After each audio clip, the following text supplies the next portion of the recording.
Good morning, good evening, wherever you may be, gentle viewer. Thank you very much for joining us again on this part two of Templar and Minds Towards the West series, where we sort of look at what is staring us in the future, a potential societal collapse, and how we might prosper from that, how we might carry our civilization forward through that. We are have an interesting show for you today. We have an enemy document that has been uncovered that we would like to go over with you. Maybe you've seen it before yourself, but it bears continual reinterpretation and reobservation.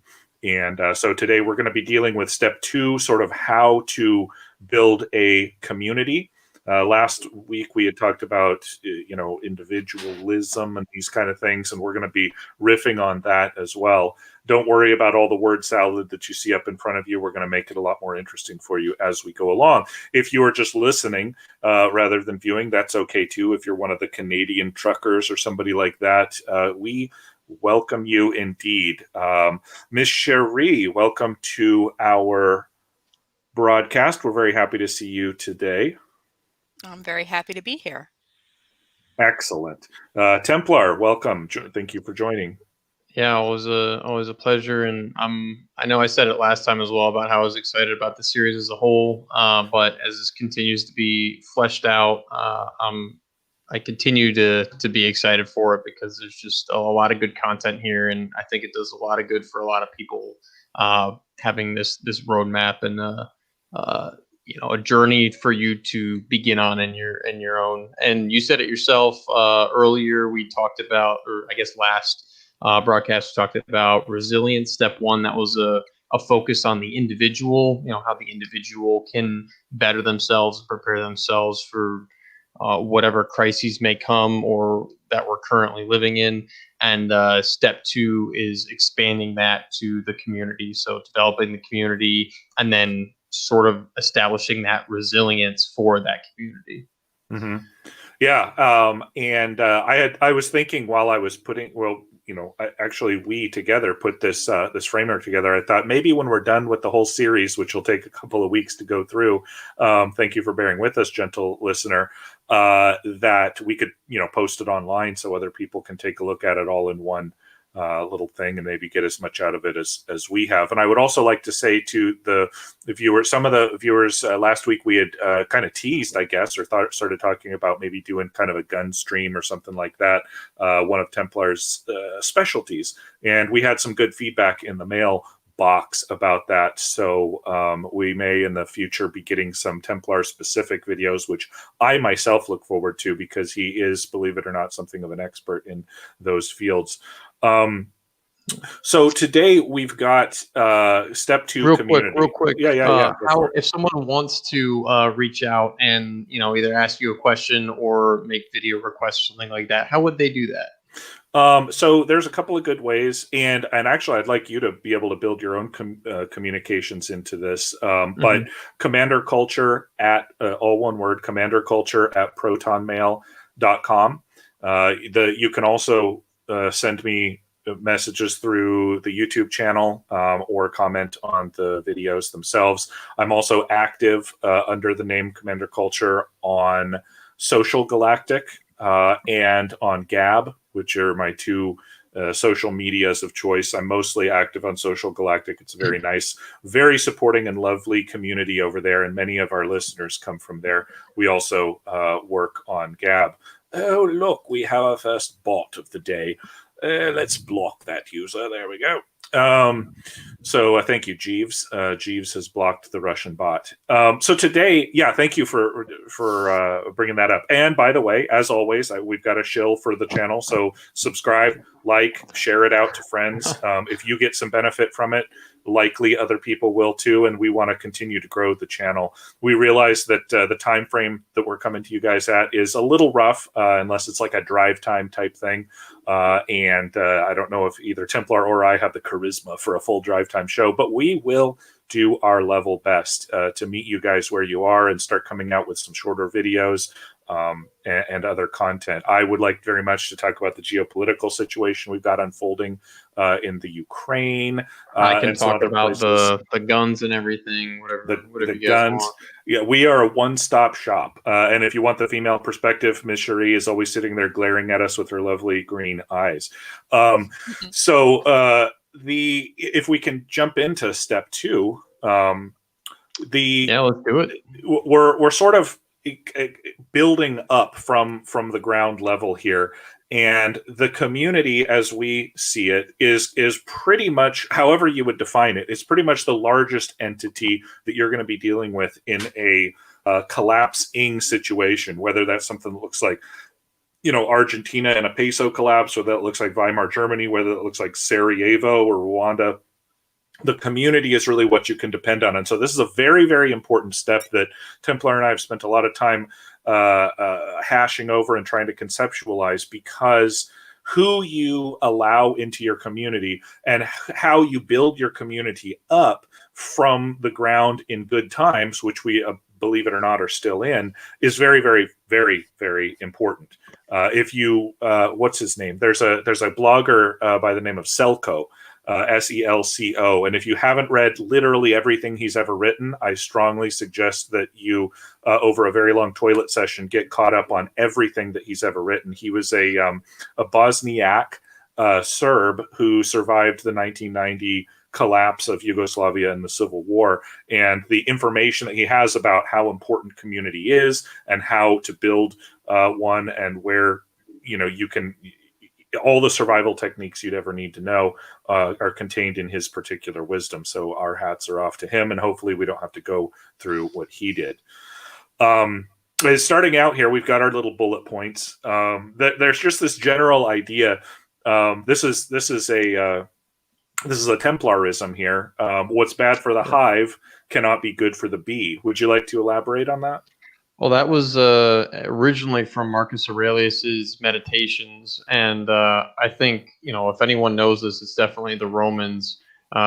They've faced their fair share of crises, and I think I've talked about Cincinnatus before in the past, where they've been in situations, whether it's Cannae or even before then, where Rome herself has been threatened. The city has been threatened, and in any individual's case, any one person might be worse off if a dictator like Cincinnatus is temporarily elected and then comes in and maybe steals all of the wooden stakes out of their shop, and that's what they happen to be selling. They're deprived of their private property, and then he takes this after taking it from all these people and goes forth and defeats the enemy or accomplishes whatever the threat is to the whole of Rome. And so these individuals might be worse off. At the same time, if all of these individuals were to hoard their property, they might be individually better off, but Rome herself would eventually fall to these barbarians. And at the end of the day, they would end up being worse off as well, if that makes sense. So the idea is that, you are a part of a community. Humans are social creatures. Just like the saying there says, if it's bad for your community, it can't be good for you. And this kind of pulls us out a little bit of this individualistic mindset of every man is like an island unto himself, and basically increases your consciousness and awareness of what kind of threats might be being imposed in your community. Because at the end of the day, you as an extension of your community, and the community as you as a member of that community, you're going to be affected by that. So, if someone down the street is experiencing some kind of personal hardship, there's a possibility of that coming and bleeding over into your lane as well. Simultaneously, if the whole community is under threat by something like inflation, or even more local, like someone upriver of you is putting chemicals in the water, and now your whole community is threatened, or there's a hostile group that is encroaching in your community, whether it's buying up houses and moving in, or whatever. The point is that you can't just be ignorant of the things that are affecting the people around you, because at the end of the day, those are going to affect you too. And it's kind of like, you're all in the same boat, you better start acting like it for the better or worse. Mm-hmm. I think if you can tell me if I've got it right, we're not saying that the old Hillary Clinton saw that it takes a village. That's literally the opposite of what we're saying and what this thing is saying. Because what's bad for the hive cannot be good for the bee is a very traditionalistic statement that says basically change that comes in to an existing established ecosystem is destabilizing and will in turn or in time cause destabilizing effects for every member of that particular society or community. Not that the village or the hive is more important than the individual or the bee or the worker or something like that. So understand that this comes from the Romans, if it were the most traditionalistic of anybody that you could possibly get in history. And so, and I believe that both Templar and I and Cherie are on the page of tradition, what was traditionally called conservatism, but we all know that modern conservatives can't even conserve a woman's bathroom. So they're, that particular moniker is sort of passe. I think the appeal there, it's a little more, and now that you mention it, it seems a little more appealing to subversive threats, something like pornography or drugs or something that, again, you might personally abstain from, but could really bring a community to its knees. And that's what it seems like it appeals to, because I think anyone could if the barbarians are at the gates, anyone could recognize it like, hey, this probably wouldn't be good for me or the hive, but there's probably more subtle threats that, or obesity, something like that. It's like it doesn't affect me directly, but if it's not indirectly affecting me, it will eventually. Dare you say the COVID vaccine? Yeah, something like that. Honestly, and I think it's a very blanket and sort of maybe ancient condemnation of the libertarian pretense, wouldn't you say? Because the libertarian is, and both Templar and I have had our flirtations with the libertarian mindset and mentality and politics, but at the end of the day, if you say, well, I'm not into pornography, but I don't see why anyone can't do that, then you're opening the door for things that if you yourself find objectionable, there's probably a very good reason why. No one's just a Archie Bunker, running around booing at everything. There's very good reasons why, cocaine use probably isn't the best thing. I don't care if it's a consenting adult, and so this Roman statement from, who did you say it was? Marcus Aurelius. Marcus Aurelius. In Meditations, one of the good books to read out there if you haven't done that. And I'm going to have another book suggestion. So this one can be Templar's book suggestion, Meditations, and I'll have mine later in the broadcast. So I thought it was interesting. I'm not a biblical scholar, but I have read a few books of the Bible many times over. And in Matthew, the book of Matthew, of the Gospels, there's a parable that Jesus is talking about where, among a bunch of other things, he makes the statement that by your fruits you shall know who is your friend and who is your enemy. And I always found that to be very, very wise. Jesus was nothing if not wise. And all you have to do, people say, well, I don't know who my friend is. I don't know who I can trust. It's like, well, unless you're a moron, you do know who you can trust, because you can look at the effects of their actions and you can determine whether or not those effects are bode well for you or bode ill for you.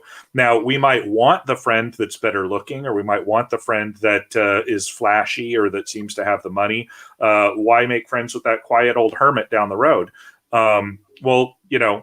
This is what it comes down to when you're building a community. Look at the fruits, look at the productive capacities, look at the effects that these individuals have on the people around them, and determine whether or not they are toxic or whether they are beneficial. Miss Cherie, any female perspective on that one? I'm reminded of the phrase, "Show me your friends, and I'll show you your future." Ooh, was that Marcus Aurelius too? I couldn't say, but I don't think so. Oh, okay. Yeah, I like that. Any anecdotal stories of that? Oh goodness. I'm gonna pass for right now. I'll let you Okay. guys keep going. Okay, we put you on the spot. Yeah. But it is, and that's the thing too. So, and we haven't even gotten into this at all. But I'm a big proponent of a theological and philosophical sociosexual concept called complementarianism, which says that men and women have complementary but different or even opposite roles, skills, abilities, needs, desires, all this stuff. And only by matching those two together can you create a whole picture. And women are very, very, very good at identifying friends and enemies. They're not, as Family Guy famously points out, they're not very good at being friends, and they're very good at being enemies. But identifying friend from foe is an ingrained, I think, psychosomatic skill that females have. Sherry, would you agree? Mostly, but not always. There are a few that will surprise you. Okay, but maybe in concert with like a couple, a man and a woman who are kind of back to back, looking out at the world, looking at who they should let into their zone or which zone they should join, they would they in theory would have the best perspective rather than say two women or two men. Yes, definitely. Okay. Good. And of course, since we're talking about the words of Jesus Christ, one of the other things that he says is do not be yoked with unbelievers. So if you're looking to build a community and you are a believer, maybe it's a good idea to look for other believers and build your community thusly. I think that that's good advice as well. Point number 3 here, bullet number 3, can be broken down: red pill your friends and black pill your enemies. And I like that. I like that a lot because it's, on the red pill campaign, it's kind of like you're just waking people up. You're like the Johnny Appleseed of the freaking, right-wing movement in America, going over and touching everyone with your fairy wand, trying to make them understand that this is the way the world works. This is what they need to do to survive. And that can get kind of tiresome and old. You got the tin pot on your head. Everyone thinks you're crazy, that you haven't touched with your fairy wand.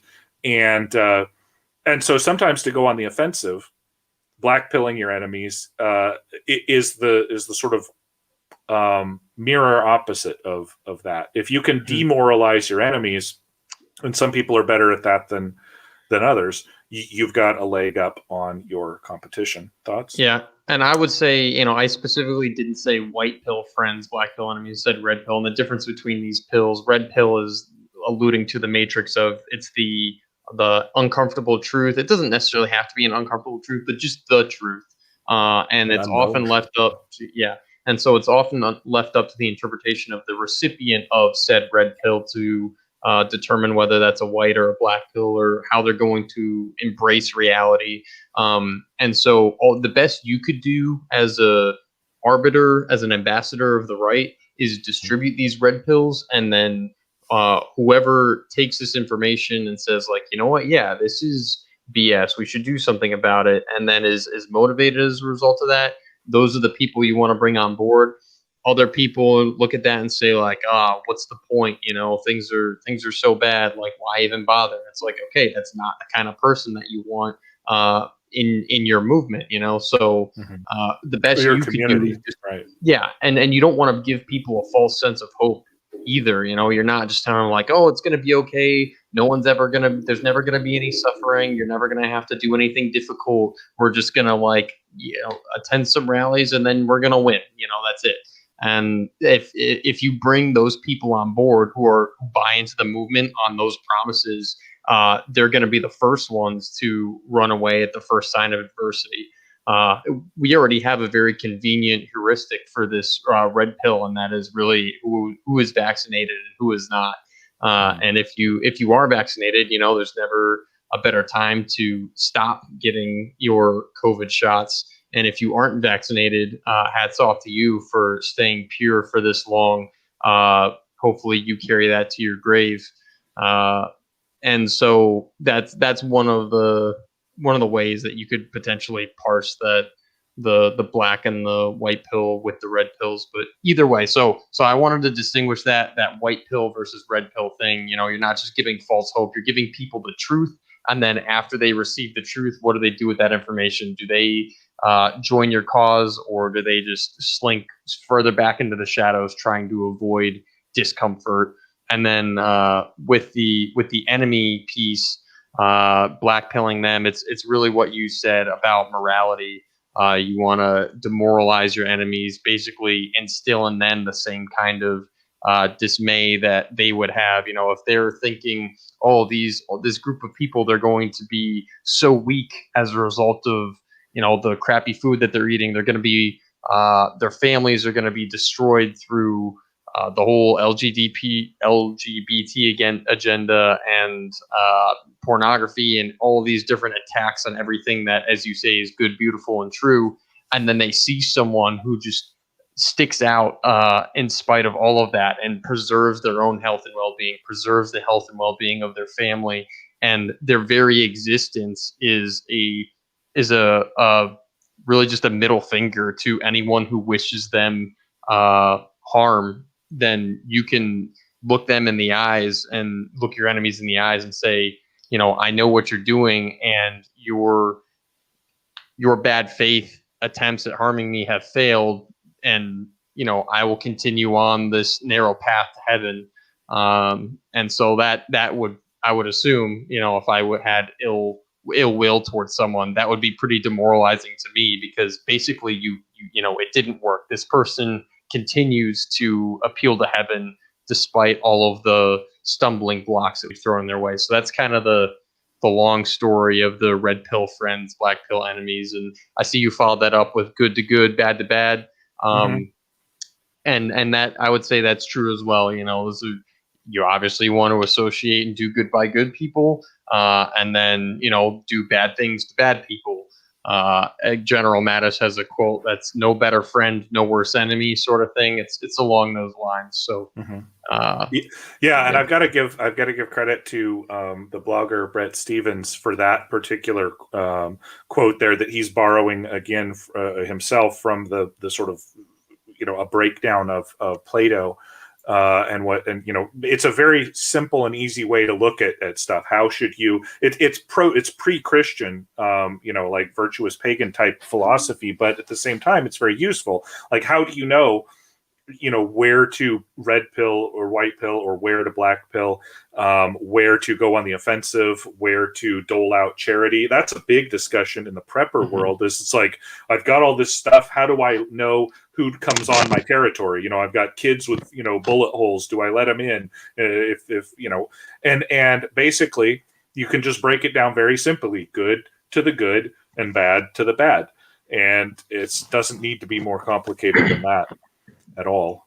And very simply then, that carries us to our next bullet point that says encourage step one in your friends. And step one, you can go back to our podcast last week and look at all of that. We went into really good detail, but basically all of that stuff, bring it from yourself sort of to the outside. And that would be part of red pilling friends, I would think. Yeah, encourage step one is resilience. So if you encourage resilience in your friends and your people around you in your community, then you will, by extension, have a resilient community. That's pretty much it. There's been a lot of talk about the parallel economy, right? We've all sort of heard that phrase. Some people have said, it's just talk. Other people have said this is the only way forward. And I think that the general takeaway here is that you need to, whatever size or shape or appearance your community takes, your community needs to be independent from the systems. And that is all systems of government, systems of justice, systems of supply, systems of defense. Anything that the further that you can kind of walk away consciously with the largest amount of pro-social competent people, the better. And so where do I get this from? I read a book quite a while ago by a blogger by the name of Dmitry Orlov. I've got it. I was just looking at it on my shelf. And Dmitry Orlov he wrote a book called The 5 Stages of Collapse, which I found to be very useful and interesting. And he drew this information from his childhood in the Soviet Union. And one of the reasons that he said that the Soviet Union, his conclusions is that the Soviet Union, the people in the Soviet Union were better off than the people in America will be when this thing hits the ground. And that's because the nature of the Soviet system was so inefficient and was so convoluted and so bad, for lack of a better term, that the people had stepped back from everything. They didn't rely on the police. They didn't rely on the grocery stores. They didn't rely on their paychecks. They relied on their community garden. They relied on the guy down the street who had stuff. They relied on their network of friends or their social group or their religious group. And when the Soviet Union went away, the government completely went up in smoke. It didn't really affect them all that much because they were pre-collapsed. They were already anti-fragile, as Taleb would say. Yep. And so that's what, like if the electricity went off in the Soviet Union, how much worse off would the people be? And it's like, well, not that much worse off because the electricity was probably intermittent to begin with, as opposed to the United States, where you would be surprised if you flipped a switch and it didn't turn on. You shut the electricity off for those people, and it's hell in a handbasket. It's Mad Max. I mean, we all remember the stories of what was it, Hurricane Sandy, or that tropical or that polar vortex that came down on New Texas. York, and the stuff, the outages in Texas, I think last year. And that was 1 month. People were losing their minds and activating the National Guard. It was from their perspective, the end of the world. And this 1 month without electricity. And this is in a country where you could, maybe pay double or triple for a full tank of gas and drive to another state and live in a, Motel 6, and it was still people going crazy. So this is why this idea of a parallel economy is very important. And this is why I personally am not what some people, what people have termed nowadays an accelerationist, because I believe that every single day that the lights don't turn off for the last time is a gift.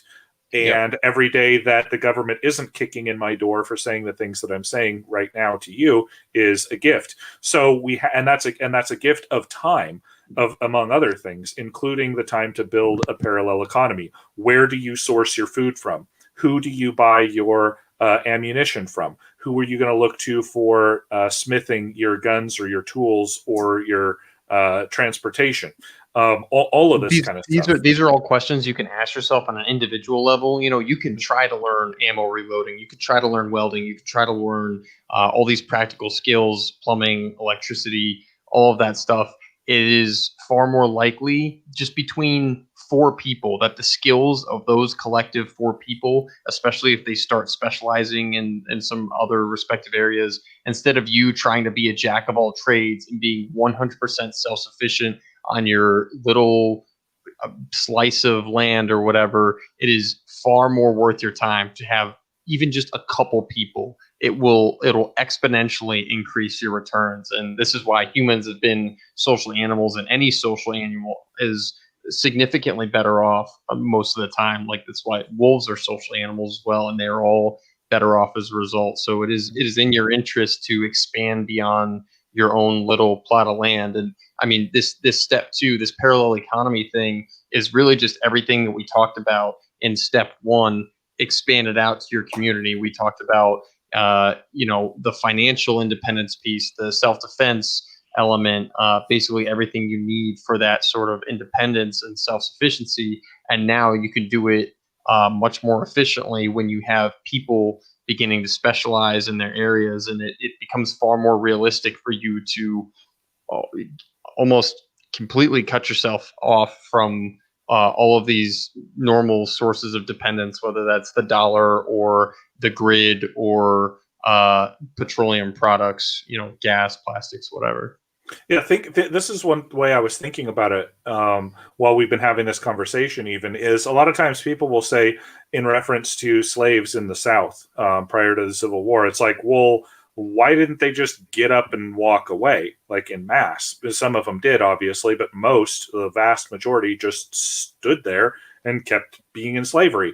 And that's because they didn't have the confidence that the things that they had that met their needs, that they would be able to meet those same needs if they left the slave plantation. And the same thing with the Israelites in Egypt. Moses dragged them out of Egypt after cursing the Egyptians with plagues. And then they're like, wait a minute, now we don't have a steady food supply. Now we don't have a place to go to work. And that's a lot of us nowadays. We say, well, but the dollar, petroleum products, but I mean, I've got to go to the grocery store. And it's like, yes, but look at it as a slave versus a free type of dynamic. The further that you can get away from any of these particular systems, the better that you are likely to be able to do when, not if, these systems sort of collapse. And the more value that you can bring to your independent community that you are either now or will be a part of in the future.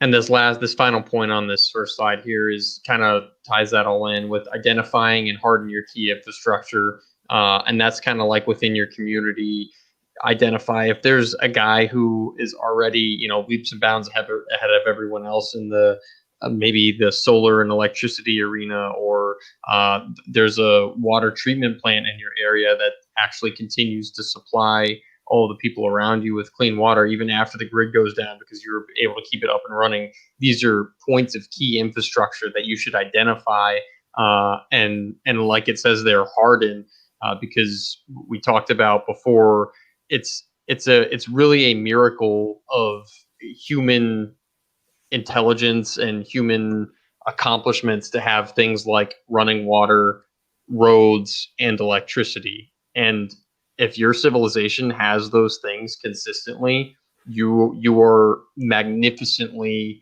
just tremendously well off compared to majority of humans in all of human history.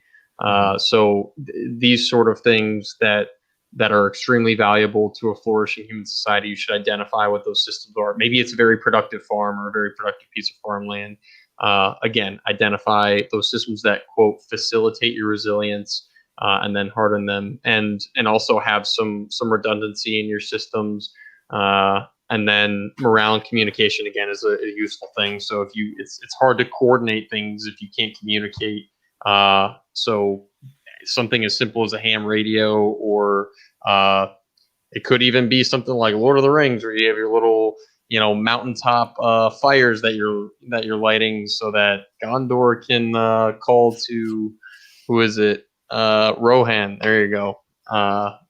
Communication is key when you're independent. I know, like, a community might seem like a small enough unit where it's like, oh, you just yell at your neighbor down the road, but it's amazing how much farther distances seem when you don't have the typical infrastructure that you would. So something like a radio could be the difference between life or death in some cases. Could not agree more. Cherie, any thoughts on this step 2 slide before we start jumping into the fun stuff? There are memes, people. There are memes. Stand by for memes. Yes, I was going to say you can holler at your neighbor in a holler. And also a good point would be to invest in books and instructional guides for these said trades, because if you don't have electricity, you don't have the internet to look up this stuff.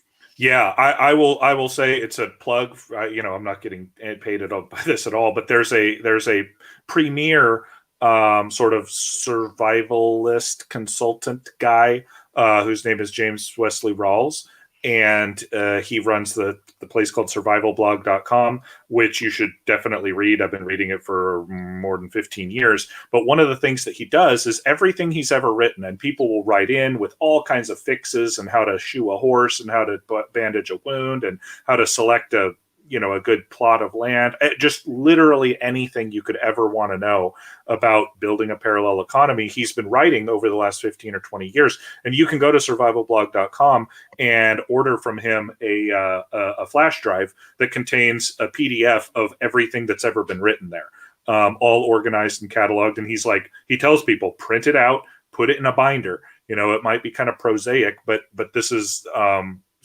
this is what you need to do when the lights go out. I've got on my own little bookshelf, some how-to manuals, and been studying those since I made my first purchase at a used bookstore of a 1957 Boy Scout handbook, which was really, really good. It gave me a totally wrong impression of what Boy Scouts are all about. I thought they were really cool after reading those guidebooks, and they turned out to be lame. But so yes, thank you, Ms. Cherie. That is absolutely correct. Shall we move on to the memes? Yeah, let's do it. All right, let's do it. So what we've got here, this is how do you build a community? Your community is your people. Hire your people in the good times. Buy from your people. Give charity to your people. Continue your people. That means have kids, build a family. Rally with your people and love your people. I like this graphic because it sort of keeps it in the forefront of how you should be building a community. Am I going to go there? I'm going to go there. One of the favored charities in my family is a foreign like missionary group, and I'm always thinking to myself, I'm sort of scratching my head, but there are people very much closer to us that are in just as much need. Why are we doing what's the decision-making process that led to the money going to, Indonesia or Muslim countries in Africa or something, as opposed to, right down the road?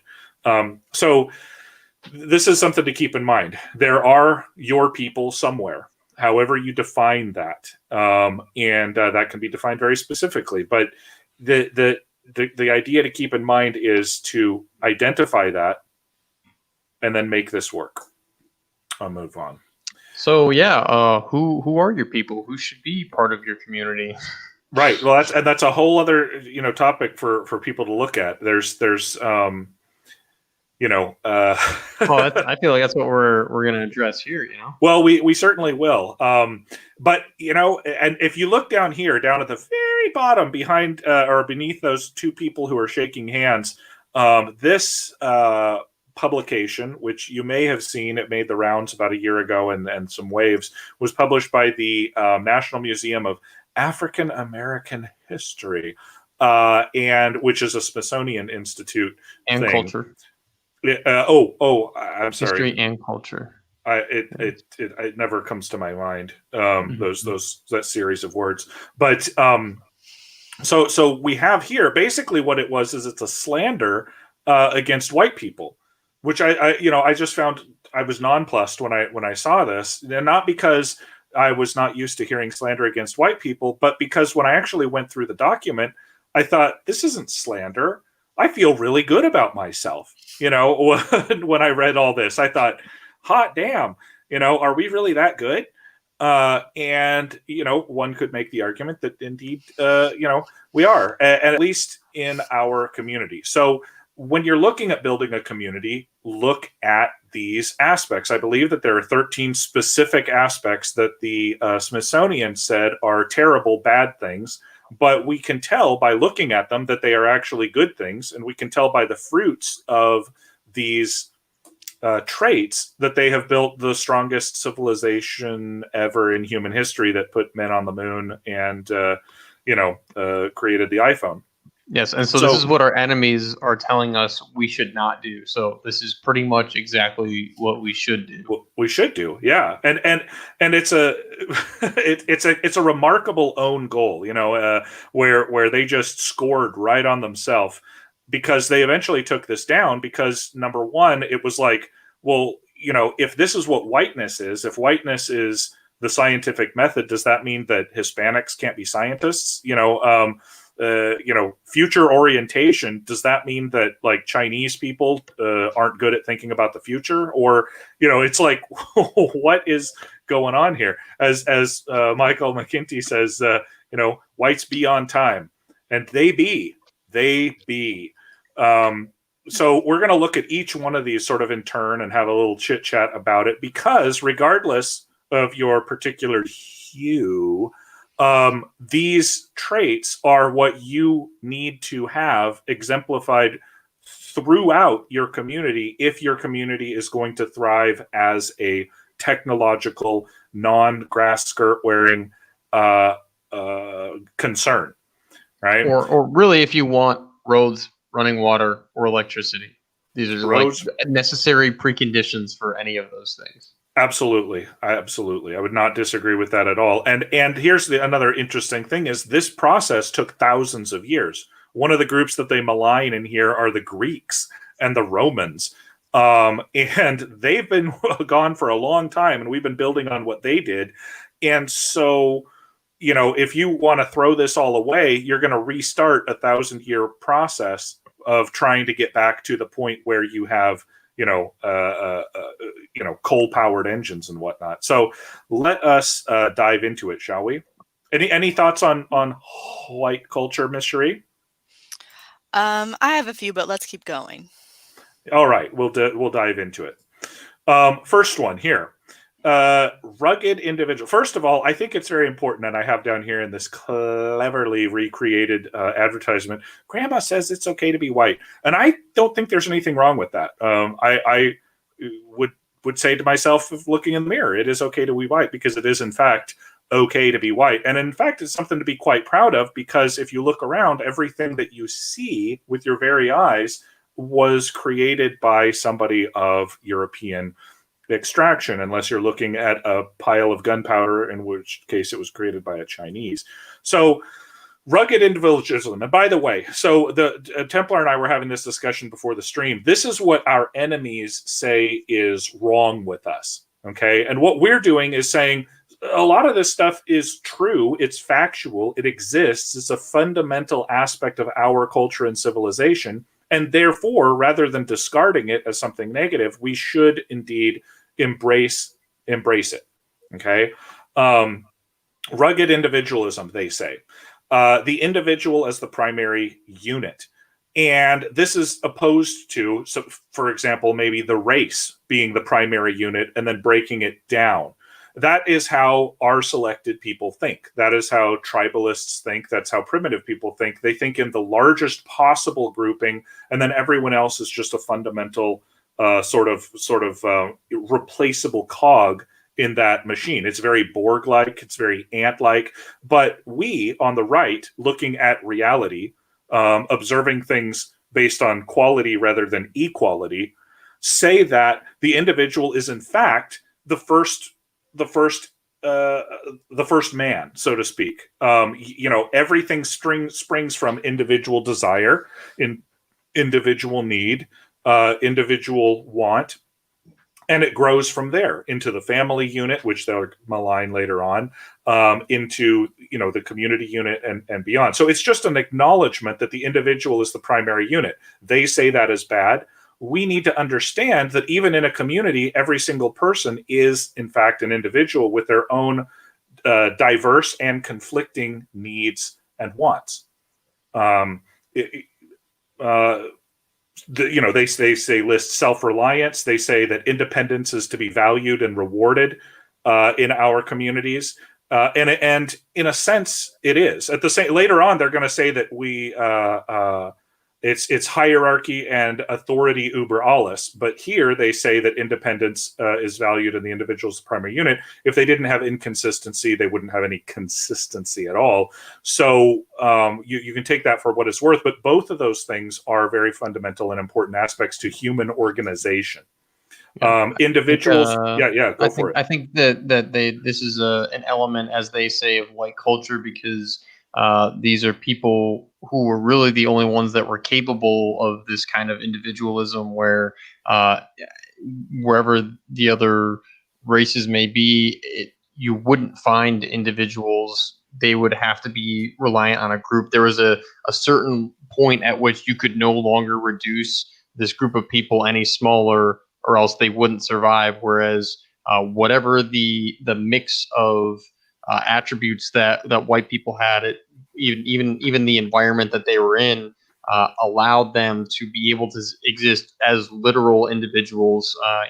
Go off into the woods and actually be self-sufficient as an individual. And so that, again, is a unique aspect. And if you have a group of people where they are capable of continuing to exist even as atomized individuals, that's very, very dangerous for you as an enemy, because you can no longer remove, this key thing that's keeping this group together, and then expect all those people to just go away because they can no longer rely on each other as a group. You basically have to play whack-a-mole and go out and find every single individual that's been dispersed, because any one of those people can continue to exist as a threat to you as their enemy. So this is a unique aspect, and it's an asset, and it's kind of more of a tool in the toolbox as opposed to something to be relied on in every instance. Just because we can be individuals doesn't necessarily mean we need to be individuals at every opportunity. And we're talking here, really, this is about community. And so I definitely appeal to the community, because it'll make everyone in the community stronger, and everyone will be better off. But you should definitely still hone your skills for individualism, because you can, and it'll make you as self-determinant as possible if you don't need to rely on anyone else. But there's no stronger community than a community made up of individuals who have willingly surrendered an aspect of their independence to the greater whole of the community. That is a much better way of putting it. Yes, and again, that's unique. That's unique to our communities. It is. This comes from Greco-Roman philosophy. It also comes from the Christian tradition, where every single person, including kings, are responsible directly to God. Where even just philosophically, there is an aspect of individuality. In this discussion, I'm reminded, once upon a time, I was a scholar of China, and I read one of the great Chinese novels is called The Water Margin. And one of the seminal moments in this book is where a brother had offended a local ruler. And his brothers, who had told him not to do this stupid thing that would offend the local ruler, came to the ruler when the brother had been imprisoned. And as a Westerner, I read this and I say, oh, they're going to come and plead for his life, or they're going to try to, break him out like Three Musketeers. The Three Musketeers, by the way, is an excellent metaphor for exactly what we're talking about. Great heroic individuals who surrender aspects of their individualism to become a greater whole. But the whole is not just the sum of its parts. But in this book, The Water Margin, the brothers come to the potentate and they say, we discouraged our brother from acting to offend your majesty, but because we are not in a position to rescue him, we have instead come to be put to death with him. And they were executed. And you're sitting there reading this going, what? Why wouldn't they just hire somebody or schmooze, or because in many cultures in the world that are not Western, the idea of the individual and the individual wants and needs and sort of prime motivation, it can't be separate from the needs of the larger whole. So like Templar said, this is a unique aspect that you're only going to find in European culture. Yeah, and what this also means is, if you expect your rights to be respected by people who don't recognize individual rights as a thing in the first place, you're going to be very sad, when you're being dragged out of your car and there's a mob all around you and they're beating you, and you say, wait a minute, this is against the God-given rights of life, liberty, and property, and then you're beaten to death. Yes, you get the Reginald Denny treatment. Yeah, that's not the time to try to explain to people that you have God-given rights, inalienable rights endowed by your creator. I think at that point it's a little far gone. So don't let it get to that point. Unless you're explaining to them your Second Amendment right, very loudly and at many hundreds of feet per second. Yeah, but I think it comes down to what you said: people associating voluntarily instead of out of necessity. It creates a much stronger community. Yes. The final point here, individuals are assumed to control their environment. Here, individuals do control their environment. They don't control all of their environment, and they don't control the circumstances of their environment, but they control their environment. Even homeless bums on the railroad tracks have different levels of existence. Some of them have actual tents with doors. Some of them just live on cardboard boxes. That is a choice, right? All the way up to kings and presidents and things like that. If you exist in a certain state, that certain state can be altered by your choices. There is no giant voodoo in the sky. There is no magic mojo that can change. There is no, there's nothing outside of your individual action that can change the current environment in which you live. If you're in prison, you can change your environment. You can choose to go from solitary confinement to regular general population, or vice versa, right? You can choose to go out on the yard, or you can choose not to go out on the yard. You can choose to join a gang or not. You have an infinite ability to control the environment in which you live because you are a sovereign individual. And you're not controlled by forces beyond your control, because that is witchcraft. And that's primitive thinking. And it's also profoundly stupid. But it is the thinking of our adversaries. And that's why they impute this particular trait to us, that we believe that individuals are assumed to control their environment. It's a true statement. They do. And never forget that. Family structure. All right. When you build from the individual, what's the next step? The family.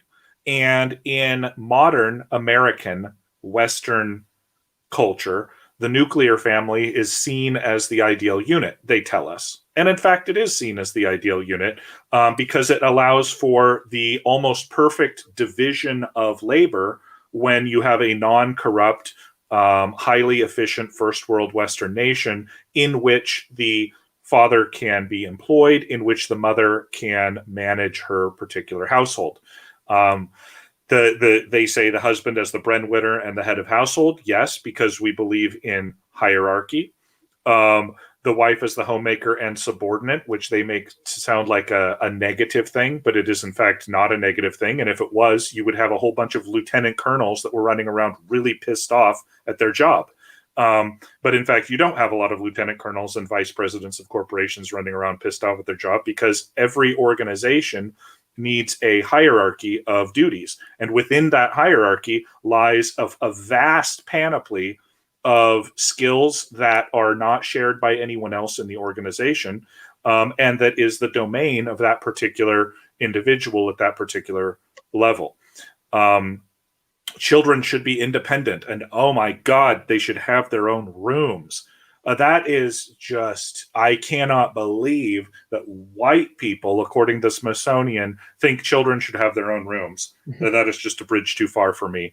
I will point out, as I continue on blabbing, you guys can feel free to interrupt me, but that the nuclear family is very specific to modern America. Back in the day, and in places, lots of places in Europe, the family was wider.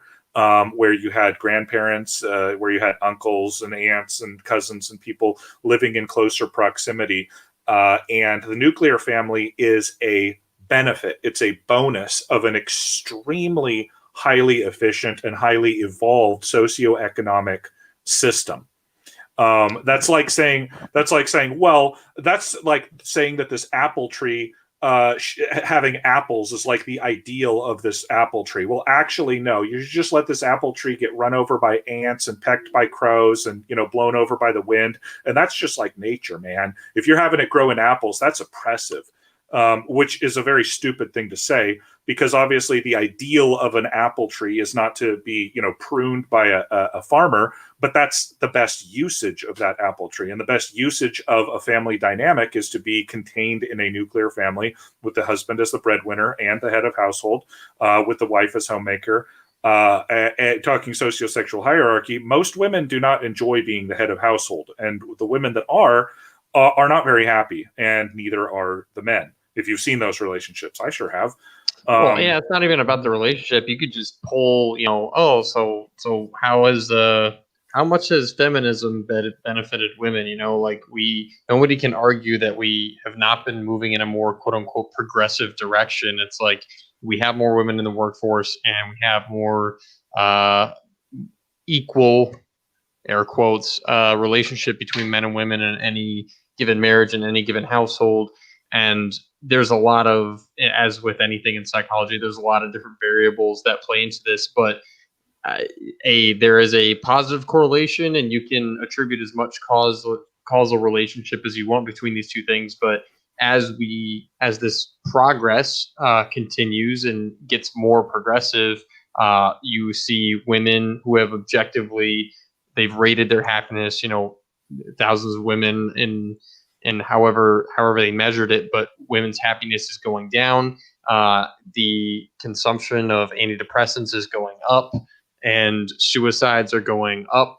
And it's like you can't look at that and say like, hey, this progress thing, it's really great, and we'll just ignore all of these negative consequences and just pretend that everything's fine. Like if anyone who's paying attention, there's the gut instinct piece where it's like, no, I feel like women tend to gravitate towards raising kids.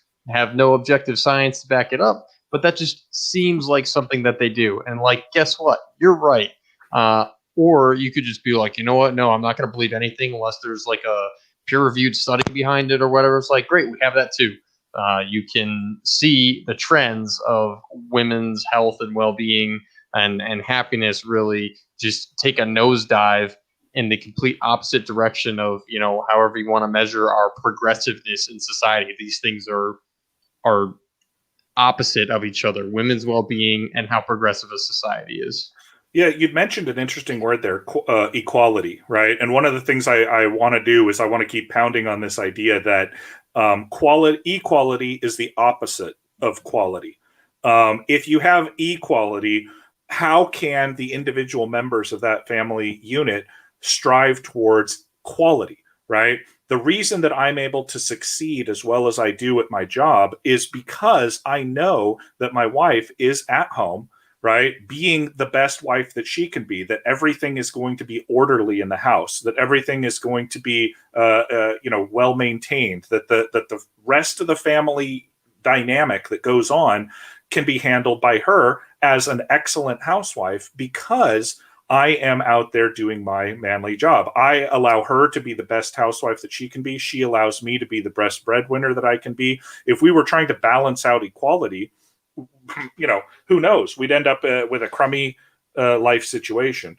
And so Ms. Cherie, go ahead and bounce in on this, because we want the female perspective, and so do the listeners.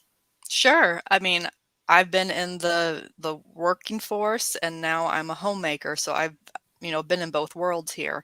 And I can say that, the word subordinate, that may sound negative, but for me, for my grandmother, it was no, like we were being taken care of. Our husband was the protector and the provider. And, it's not that we weren't heard. Like, you listen when I have something to say and make sure that my needs are met. And then in school, and today, girls are taught, oh, you need to go to college, you need to get a career, you can do both, all this stuff. And many go that way, and some do, marry and have kids, but, things happen. Won't get into that. But the ones that don't, that focus on their careers so much, by the time they're in their mid 30s, they're tired. They want someone to take care of them. They'd rather be at home so they could have a, 2 p.m. nap, but they can't because they're too busy paying the bills. And the really smart women figure this out when they're still in their teens and 20s. So if you know a young woman, or you are a young woman and you're listening to this, that's really good advice. Don't wait until your 30s to figure it out. Same with being a good breadwinner and a husband. Yeah, you can sit there playing your computer games and goofing around with your friends well into your 30s. But if you screw your head on straight, you can start becoming a better quality individual, which is going to translate into a better quality community that you're allowed to fit into.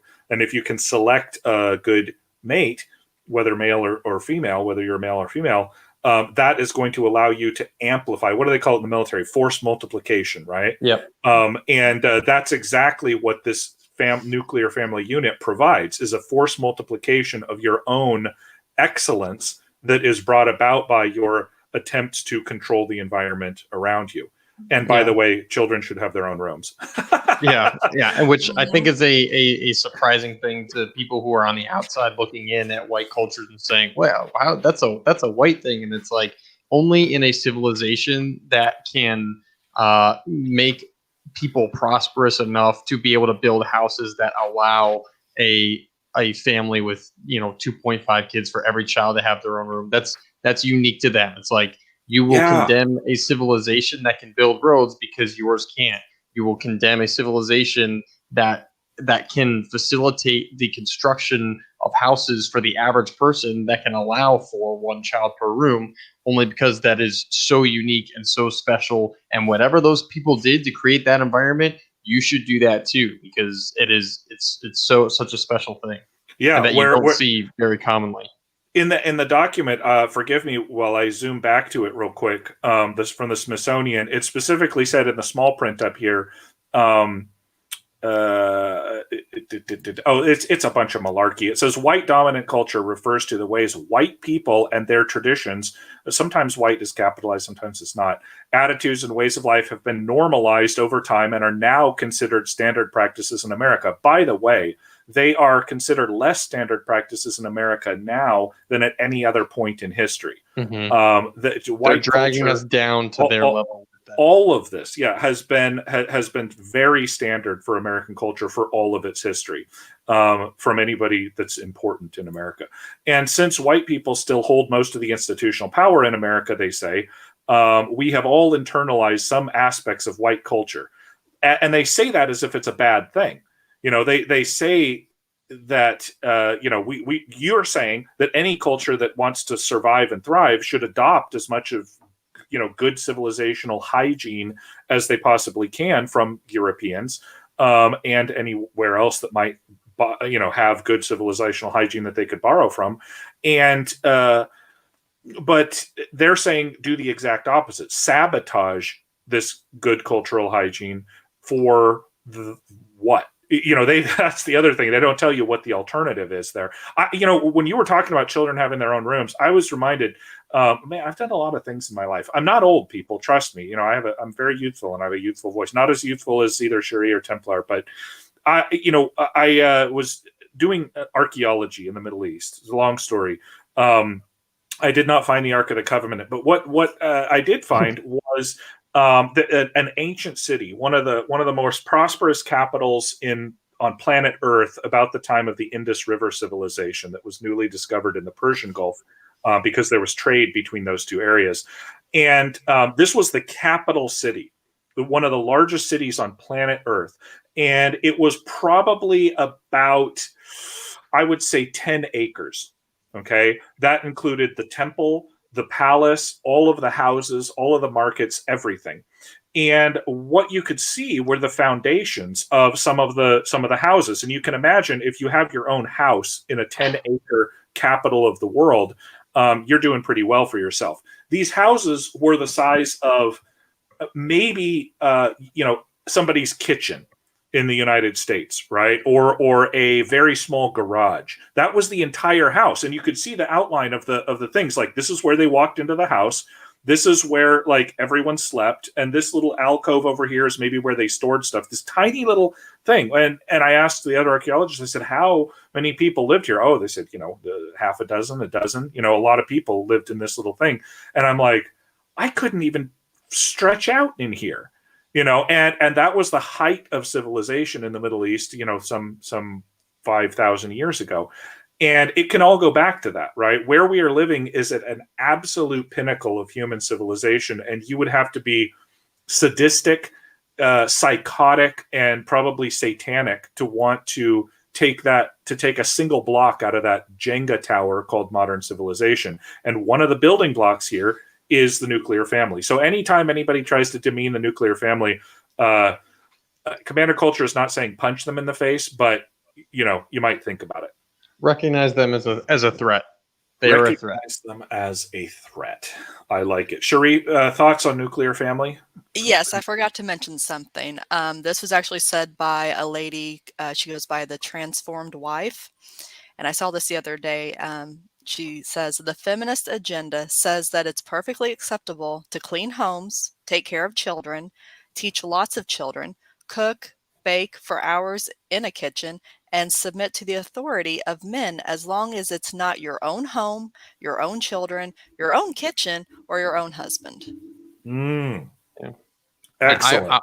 I'll say something else about the subordination element is that in the military, when you have subordinates, you are beholden to their needs. If your subordinates are starving or they don't have what they need, or they're not healthy in whatever way, you're failing as a unit leader. And so any other commander, any other unit leader, even your superior can look at you and really look at your subordinates and gauge what kind of leader you are by the health and well-being of your subordinates. And so you as a unit leader, whether you're the head of a household or in command of a group of men, you owe it to your subordinates to provide them everything that they need to be successful, and you're failing as a leader if you do not.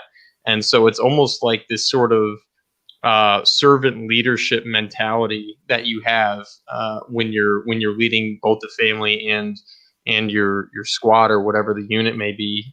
You owe it to those individuals, and it's kind of funny, the relationship of unit leaders in the military, where they almost are groveling to their subordinates, like what can I get you? How do I make your life better? How can I improve your morale? How can I get you better food, better water? And you're looking at that, you're like, it's almost a servant, like trying to cater to the needs of their masters. It's almost, and so it creates this weird dynamic of, this is the leader providing for the subordinate, where the subordinate seems to be the one being served. So it's just an interesting dynamic that is kind of reflected in the home, but it's just from the outside, it's vilified in every direction, and there's no positives to being a subordinate, if you would ask the modernist. Right. And these are the same people who say that white culture is bad because independence and self-reliance are rewarded and valued. And then they turn around and say, you have to be independent and you can't subordinate yourself to anyone. It's like, get it right, you ignorant morons. And I will conclude this thought by saying that Jesus Christ, again, said that the greatest among us will be the servant of all, right? So only in service can you truly understand what it means to lead. So what you said about the military was absolutely spot on. Here we go. Some quotes from Black Science Man, and we have some interesting pictures. I believe that the young man in this picture is a Rockefeller. I could be wrong. I'll tell you the story here in just a sec. But this is another thing that's bad about white people. They follow the scientific method. Oh, this was bad timing because they put this out just before the COVID hoax, where now we're told that we must follow the scientific method. Well, that is very white supremacist of the WHO and the CDC and asterisk President select Joe Biden. But the scientific method is, in fact, an objective and rational, linear form of thinking, which is bad, according to them. If you can find people in your community who are objective, rational, linear thinkers, you have a bonus right there is somebody that you're going to want to have. Later on in the show, we're going to show you an IQ chart as they used to exist, and actually what that IQ charts means, how it translates into the real world, is a really useful chart. I don't think it could be published anymore. But if you believe in cause and effect relationships, you are bad, they say. I want somebody that can understand cause and effect relationships. The reason that nobody on this stream has taken the jab is because we're not morons and we understand the cause and effect relationships. We understand objective, rational, linear thinking, and we understand, and we have an emphasis on quantitative analysis. All things that they say are bad, all things that you need to have a high functioning civilization or community or family, and all things that are a hallmark of Western civilization, in particular. The scientific method specifically was developed by Western Europeans. And it's so far, as we'll see here in just a little bit, best exemplified by them. The camera that this young man is holding here is a product of Western civilization. What is not a product of Western civilization are the people standing behind him. The fun aspect of this story is that this young man was never found again. He was a very wealthy scion from New York and decided to go out and explore the world, and he was never found again.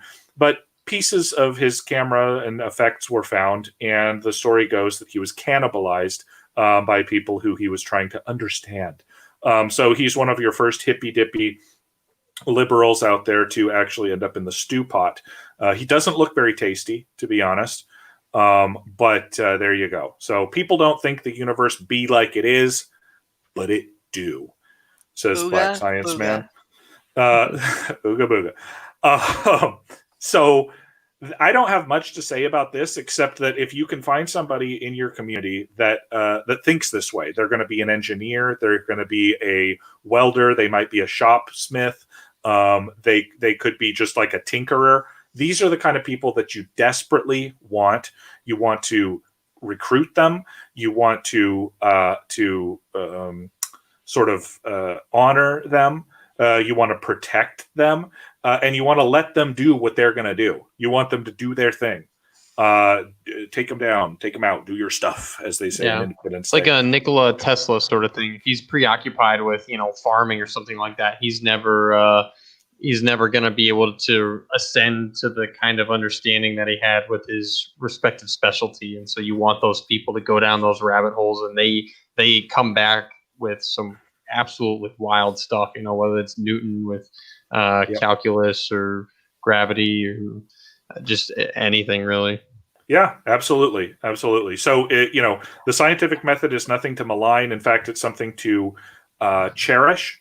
And because we're not seeing a lot of it nowadays, what we are seeing is ooga booga voodoo crap coming out of people who claim to actually be scientists, saying things that are in fact not true about medical science, about biological and gender science, about anything and everything that you can possibly imagine. So stay strong. Yep. This will serve to highlight some of the importance of scientific method, right? As powerful and as rich and as wealthy as the United States is, our scientists have not discovered as many elements as scientists in Germany or Sweden or the United Kingdom. But between those four countries, we can throw France in there and make it 5. We discovered all of these elements. Not a single third world country on there. I'm thinking, Italy discovered one, Romania one, Finland one. Some of these other, second tier, apologies to Italy, countries discovered these things. But without all of this, without the periodic table of elements, you would not have modern society. You would not be listening to the sound of our voice, the melodious sound of our voices.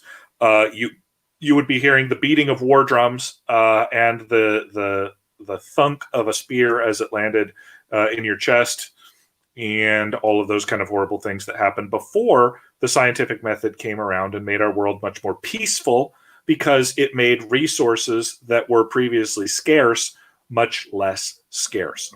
So again, this is just a useful visual. It really puts in stark contrast. These are the people that make the world work. Swedes make the world work, not Swedes that live in Malmo that came from Somalia.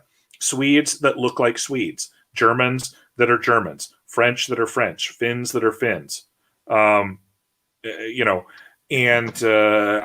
all I have to say here. It's just a useful visual. Remember, this is all in the context of community. And so if you're wondering, who are the kind of people that build civilizations, and if you want to live in a community where people discover elements on the periodic table, then these are the kinds of people that you want in your community. If you want a community where people wear grass skirts and eat the grass as well, then look elsewhere outside of the descendants of Europeans. Yeah, definitely invite Swedes, definitely invite the Danish, the Finnish, but stay away from the Norwegians. They don't seem to be very good at science. Next slide here. History.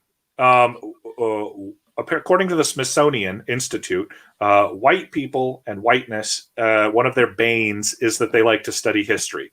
The history that we like to study is based on Northern European immigrant experiences because the United States was founded, the United States was completely peopled with, and the entire United States experience was representative of the experiences of Northern European peoples. So it's not a surprise that there's not a lot of interest in Tongan immigration to the United States because there are very few of those, and even fewer that contributed anything of any kind of import. There's a heavy focus on the British Empire, they say, is a bad thing. Well, why would that be necessarily a bad thing, or why shouldn't that be the case? They are our ancestors.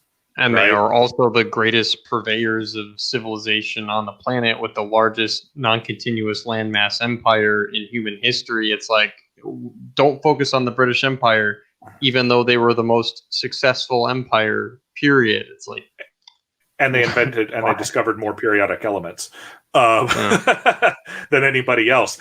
There's a primacy in our history of Western, Greco-Roman, and Christian tradition. And that is because we as traditionalists honor our ancestors. I am not Greek. Someone does not have to be Christian in order to recognize the contributions that Greeks or Christians made to the society in which they live. And so if you're not consciously Greco-Roman, Christian, Western oriented, then you're not going to fit in well in the community that we currently exist in.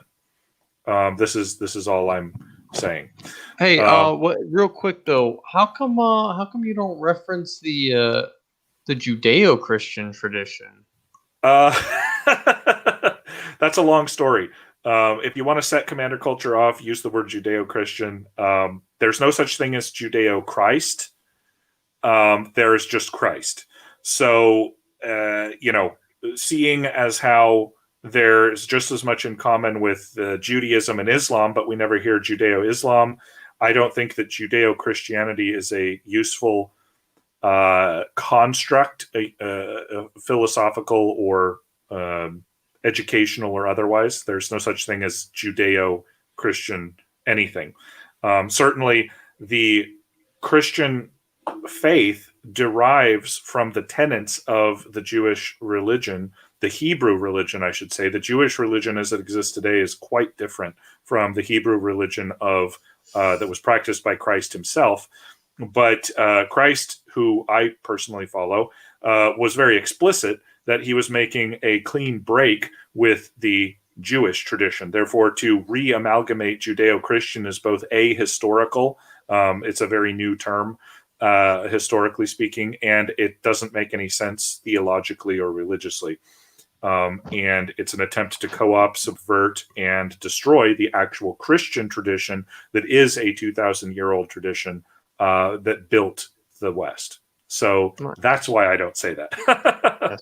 I would say the extent of the Jewish contribution to Christianity would be freeing Barabbas and condemning Jesus to crucifixion. So I guess insofar as they put him up on the cross, that's what we could thank them for. Yeah, well, those 30 pieces of silver didn't make their way into Judas's pocket all by themselves. No.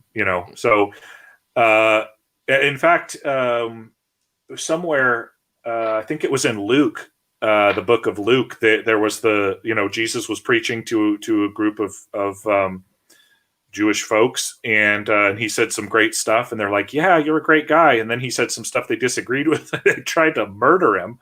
And luckily, I don't know, he went like full Matrix or something and was able to slip away. But, this was an ongoing problem that he had.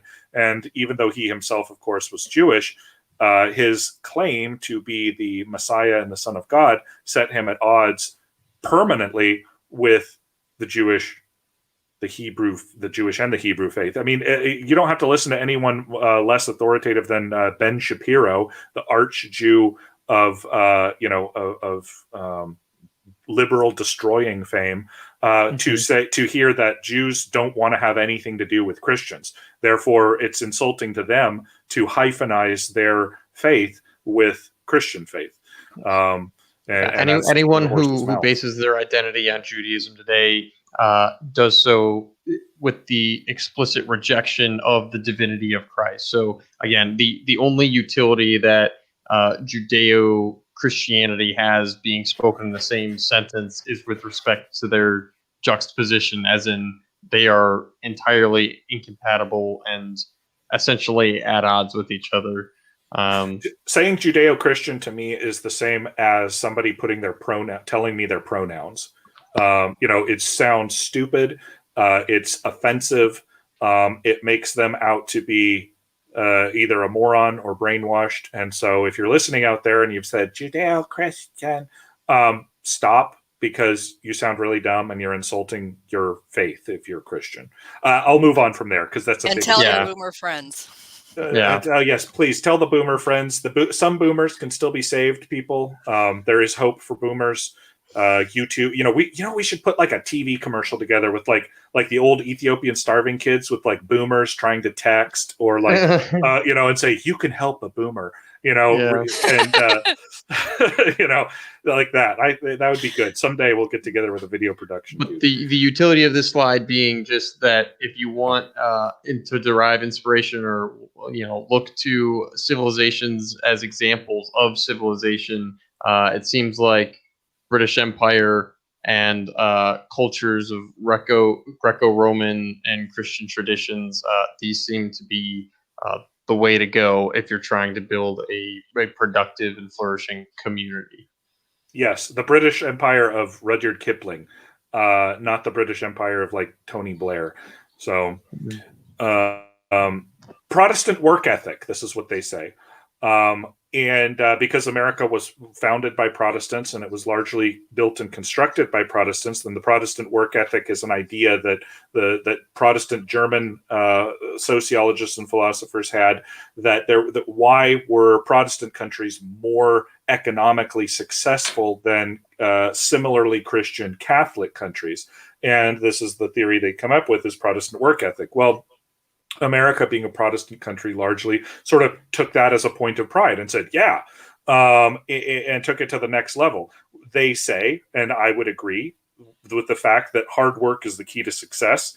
Work comes before play. No work and all play makes Jack a dull boy. No work and all play. If goals are, I had a George W. Bush moment there. If goals aren't met, I didn't work hard enough. This is what they say is white culture and what's wrong with it. Well, all of this stuff is correct. If your goals are not met, you didn't work hard enough. Get to it until all of your goals are met. Why doesn't Commander Culture have more videos out? Well, maybe he's playing more than he's working, or maybe he didn't work hard enough, right? Yeah. That's going to change, people. Trust me. But this is the thing.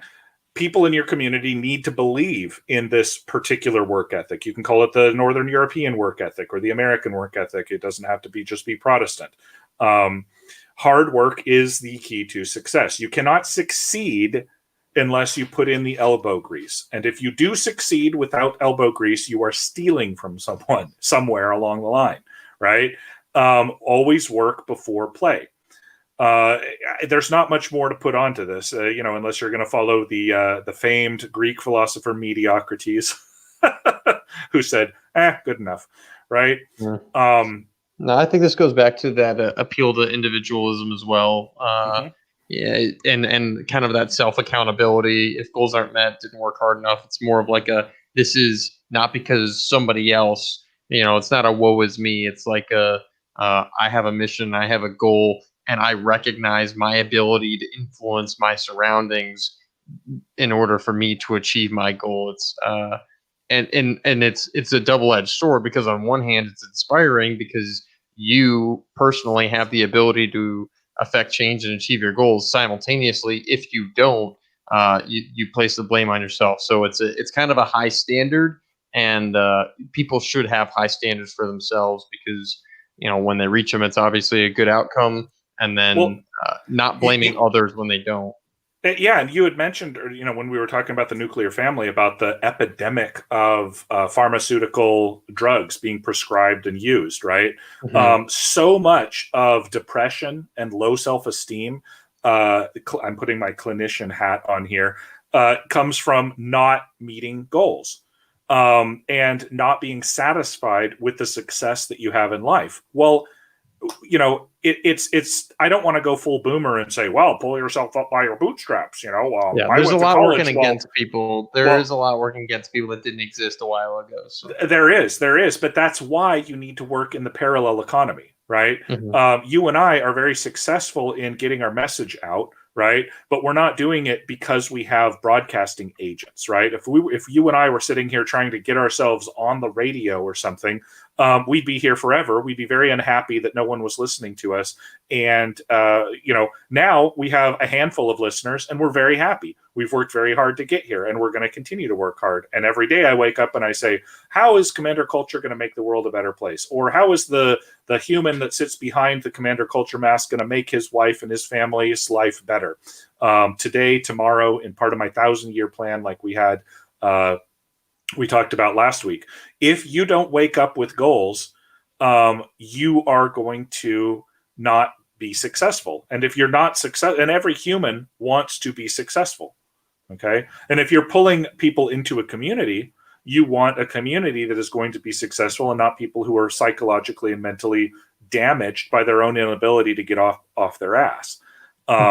So, and that's the difference between, men and boys, girls and women, right? Work before play. But you and I would much rather go out on a charter fishing boat or something somewhere every day and just, shoot the crap and drink some beers and whatever. But we get up and we go to work. Not our favorite thing to do. But we know that if we are successful at work, if we set our goals, we can then turn around and play. Something, by the way, that the kid in the picture, the child laborer in the picture, who's a coal miner, could not do. I'm guessing this kid worked 12, 14-hour days, 7 days a week, and he didn't have any play.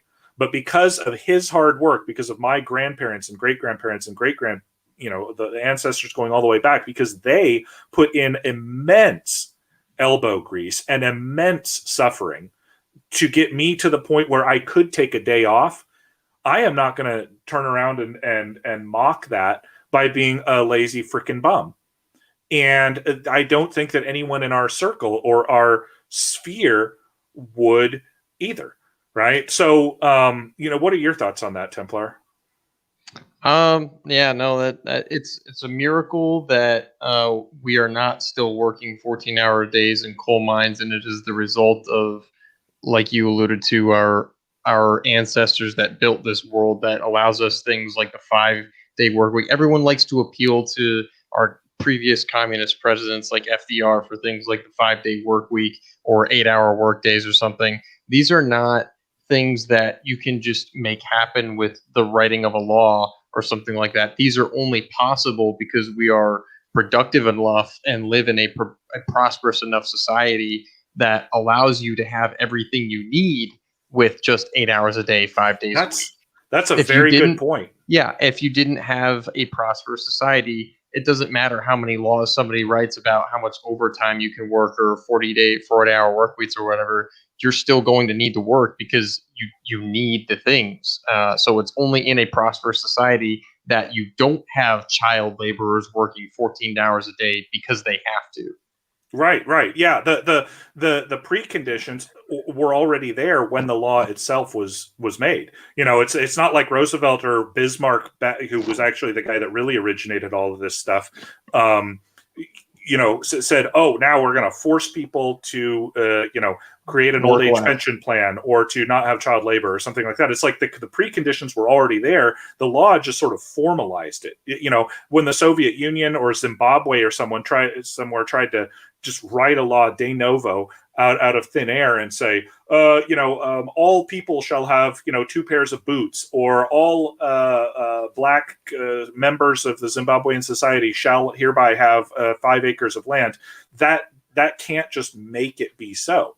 The preconditions are not met. Otherwise, you get things like hyperinflation, you get supply shortages, you get, oh my gosh, the Chinese. Why am I forgetting that? With their Great Leap Forward, basically they just said every farmer is going to come up with 5 pounds of steel every month, and it's like, what? How I plant potatoes. How am I supposed to come up with steel? And it was millions of people died. It was a disaster. Yeah. Oh, yeah. it was a catastrophe. So this is something that if you do have a 5-day work week in your country, that is a complete anomaly. It is an absolute miracle that that's the case, and that can be ripped away from you very quickly, because the norm is not a 5-day work week. The norm is what you see in this picture here. So definitely do not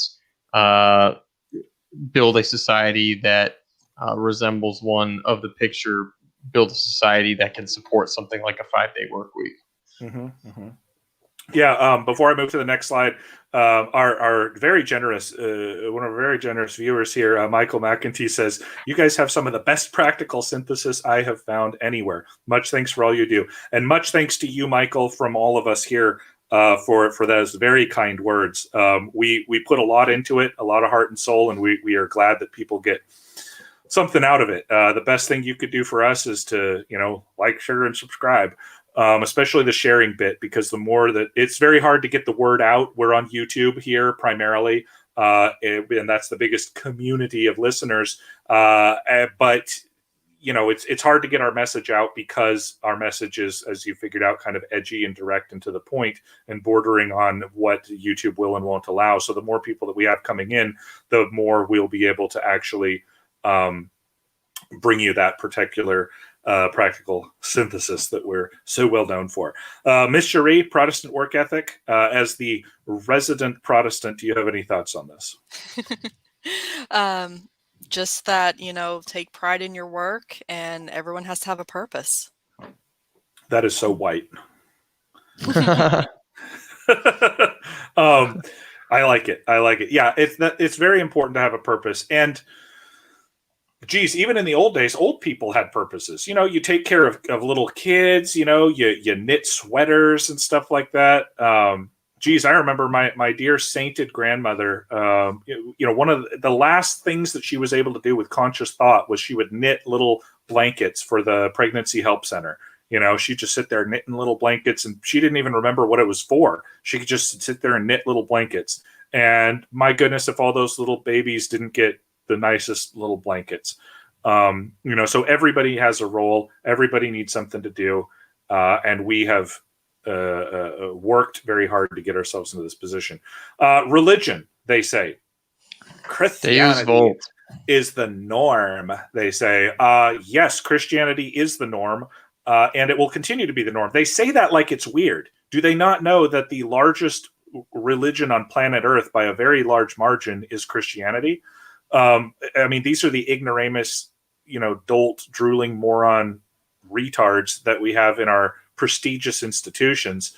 Not that I'm jealous and want a sinecure there or anything, but I don't think I'd make a bad president of the Smithsonian. First thing I do is fire all these idiots. Anything other than the Christian tradition is foreign.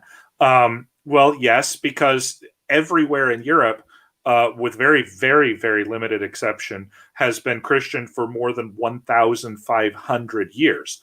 And in that time period, very many non-Christians from outside of that territory tried to come in and murder Christian innocents who were going about their business, whether it was Vikings or whether it was Muslim Barbary pirate raiders or anything else. So yes, anything other than Christian tradition is foreign to our way of life, to our society. Again, this goes back to building your community, being yoked with believers, being yoked with people who believe the same thing that you do. If you're a Buddhist, why not form a Buddhist colony, right?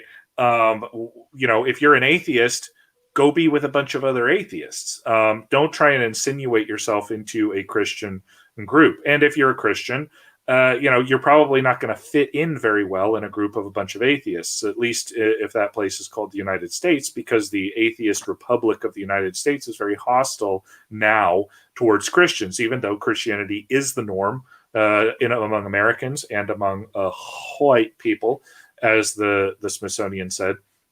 And here's a fun one. You guys can probably point out the error in this third one. There is no tolerance among white people for deviation from monotheism, which in the thing they called it a single God concept, because they figured that the readers of the African American History and Culture Museum won't be able to understand what the word monotheism is. I'll leave that one on the table.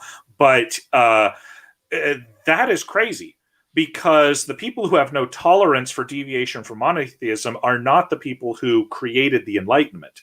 They're not the people who created the Renaissance. They're not the people who wrote separation of church and state into their founding documents. The people with no tolerance for deviation from monotheism are Muslims and Jews, to a lesser extent. So I don't really know where this kind of, bargain basement retard level analysis came from. It's fun to see that our enemy, in making an own goal, manages to trip over their own shoelaces while they're doing it. But there's a grand tolerance for deviation from monotheism. In fact, one would say that might even be an Achilles heel, right? Mm-hmm. Because the more Christian people that come into a Christian nation, the more that Christian stock will become diluted. That cultural stock will become diluted. So when you or I, or dare I say Cherie, look at the picture of the stylized Templar knight totally kicking butt and totally kicking names, I don't know, I feel a kind of stirring in my chest, right? If somebody looks at that and feels fear, well, that's not a person that I want in my community whatsoever. In fact, I want them to be afraid of my community and go away to a community where they're not afraid. I want your guys' thoughts. I would just say religion is one of those threads that holds a society together. So if you're looking to build a community, it could only benefit you to have more like-minded people in this realm. It's one of the rifts that plagued Europe for a while. The Protestants and the Catholics in the 30 Years' War, and then the differences between pagans and early Christianity as well. These things cause a lot of bloodshed between otherwise like-minded people. Nowadays, we have enemies that are so evil and so numerous that these almost seem like trivial lines to be, at each other's throats over. And I've said in previous podcasts, I'd be fine living across the street from a pagan or being neighbors with a Protestant. I wouldn't prefer that. I would prefer every human on the planet to be Catholic, and even more so the people in my immediate community to be Catholic. I want everyone to be Catholic. And it can't hurt you. It cannot hurt your community. It can only help your community to have everyone on the same page in this religious aspect.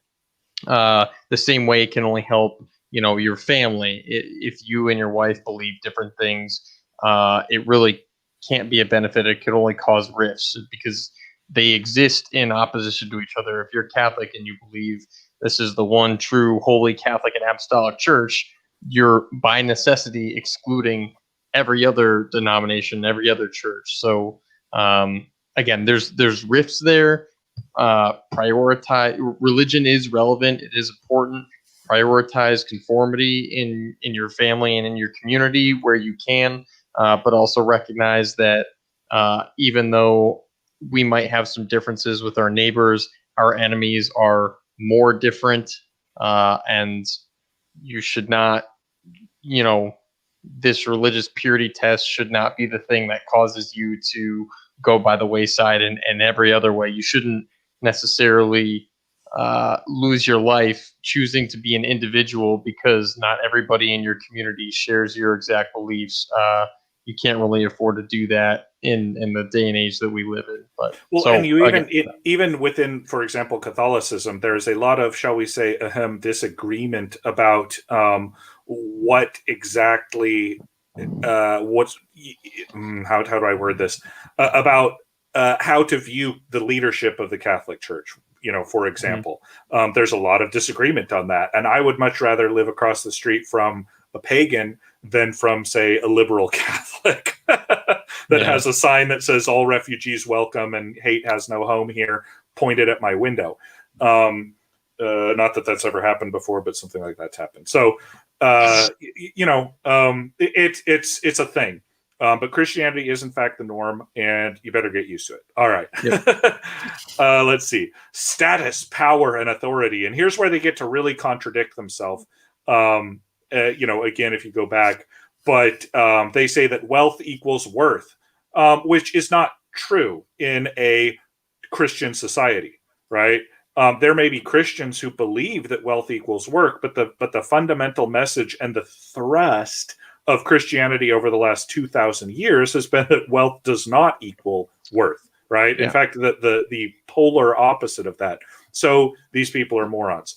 And this wealth equals worth. This concept is mostly true in the materialistic communist societies where everything in society is determined by the spreadsheets of outputs and everything. They are preoccupied with material goods and material things, right? And that is exactly what they are hyper focused on. Whereas, like you said, Christianity in the West almost explicitly distances and denies this wealth equals worth aspect in and of itself. Right. If wealth equaled worth, we would be shooting migrants at the border. And I'm not saying that would be necessarily a bad thing, but I'm saying that we're not doing that. We're saying that these people are extremely worthy, despite their having absolutely no redeemable qualities for our society. Right. So, and that's why I have this meme in here with Karl Marx, a heavily modified Karl Marx saying, I'm gay, give me money, because it's extremely materialistic. The idea that wealth equals worth. It's prevalent in communism. It's prevalent in third world dictatorships. It's prevalent in primitive societies. That's why the chief wore the headdress with all the parrot feathers in it, and everyone else just had to wear grass skirts. He was better because he was more wealthy. In Christianity and Christendom, which is a real word, and it's where we used to live, it's the only society where people went out of their way to live with lepers, where people went out of their way to take care of widows, where the sick and the lame and stuff were taken care of. Hospitals were created, mental asylums were created because they recognized the inherent worth of people who were powerless and poor. Even in places like China, that were advanced, they did not have that same conception at all. And Buddhist monks and stuff did not spend their time with lepers anywhere ever for any reason. That was Christians exclusively. So, okay, here we move on. Your job is who you are. Well, yeah. I mean, there's a degree of truth to that. It doesn't define you necessarily, and it goes back to that wealth worth thing. It's not like at the pearly gates there's a judge of and your job is not going to be factored into that unless it's immoral. But God doesn't care what job you have, and every job plays a role in society, from the janitor to the doctor. So I think in a healthy society, everybody is recognized as a contributor. That's really the defining line. It's not like you're a doctor or you're a janitor. It's are you a net positive or a net negative on our community? And from, like you said, the smallest child to a grandma, they could be doing things of varying degrees of utility to the community, and be recognized and praised really for their contributions without propping some people up as, oh, this person, this human being is just so much better, so much more worthy of praise or heaven because they work this job versus this other, this child or this grandma doing things like picking up pop cans and turning them into a recycling plant for a couple cents, or a grandma's knitting some blankets for a charity or whatever. It's not really something that we should be preoccupied on, and I don't think a healthy society is preoccupied on that. No, but there is among traditional Western society, there is a respect for authority. Yes. And it's interesting that this comes from the African American History and Cultural Museum, which is a culture which is like supremely concerned with respect. And yet they would be maligning people who respect authority as a matter of course. They must really hate the Japanese. They must really hate the Koreans, because that's a big, hierarchical, authority-driven society. But yeah, we recognize that there is a hierarchy, that authority is based on a structural hierarchy, but then also on sort of a metaphysical hierarchy. So if there's a Catholic priest, but he's an 85-year-old man who has a very small voice, I am going to respect him much more than I'm going to respect a bodybuilder who comes into the bar, trying to hit on all the women or something, right?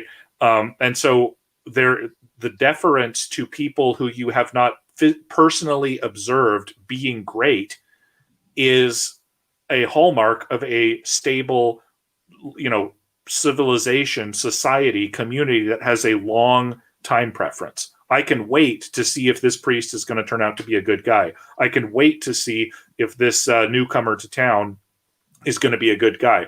I can wait to see if this new professor that I have is going to be worth the respect that I place in his particular position. And without respect for authority, you would have chaos. You would have anarchy. You would have Lord of the Flies meets Event Horizon.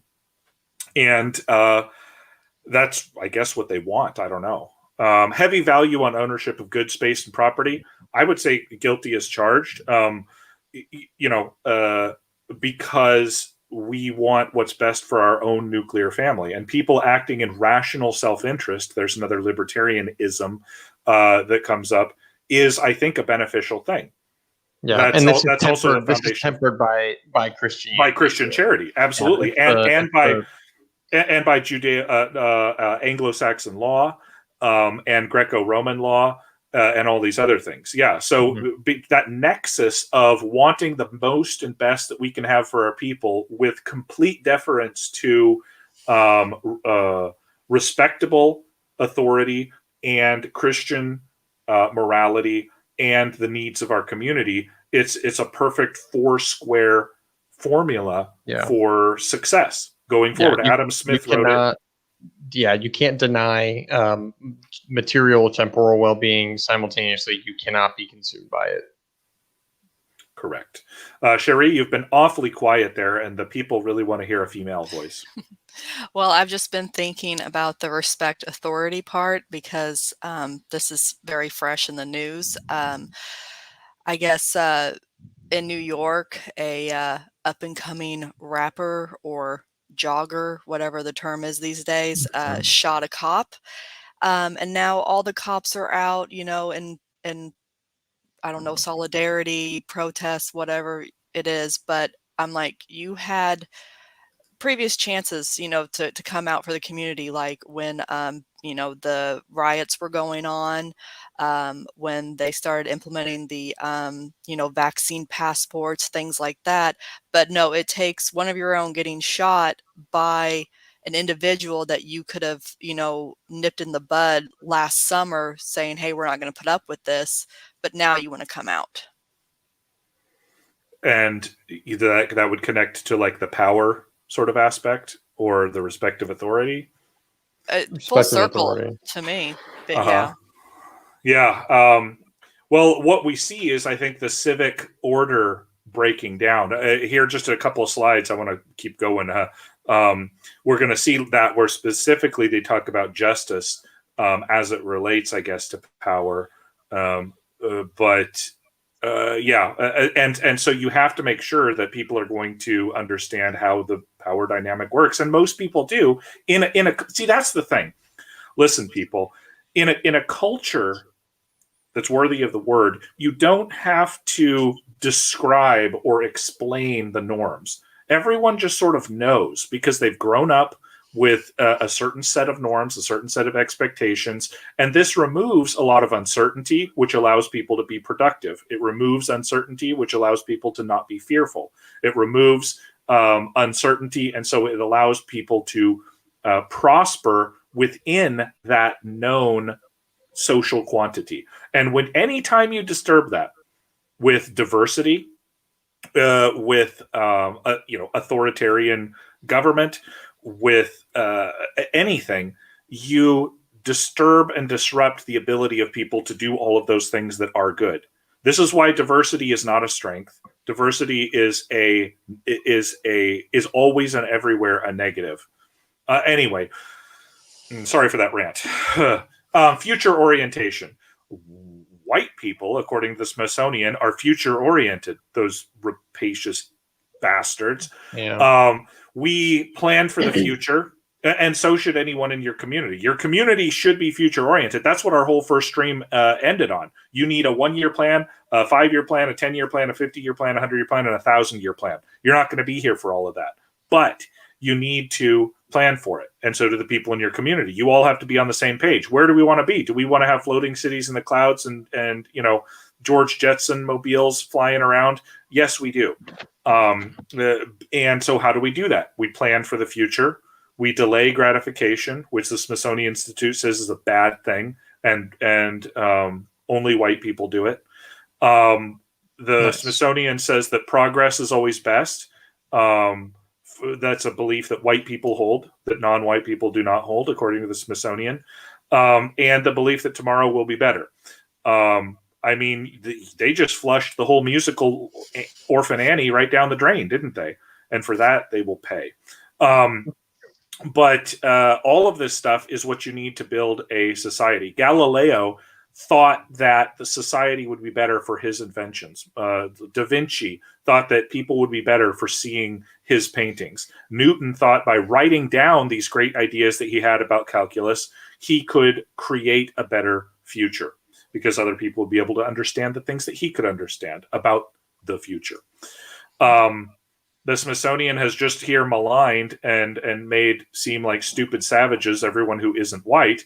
I don't know if that was their intention, but my point here in bringing this up is that you want people in your community who believe all of these 4 things. Progress, not in the sense of changing things that already work, but progress in the sense that we're always building something better. If you start with building something better towards an objective good, that's kind of the utility of having a goal, is like progress towards what? Progress towards something good is always best. What the alternative is, progress away from something good.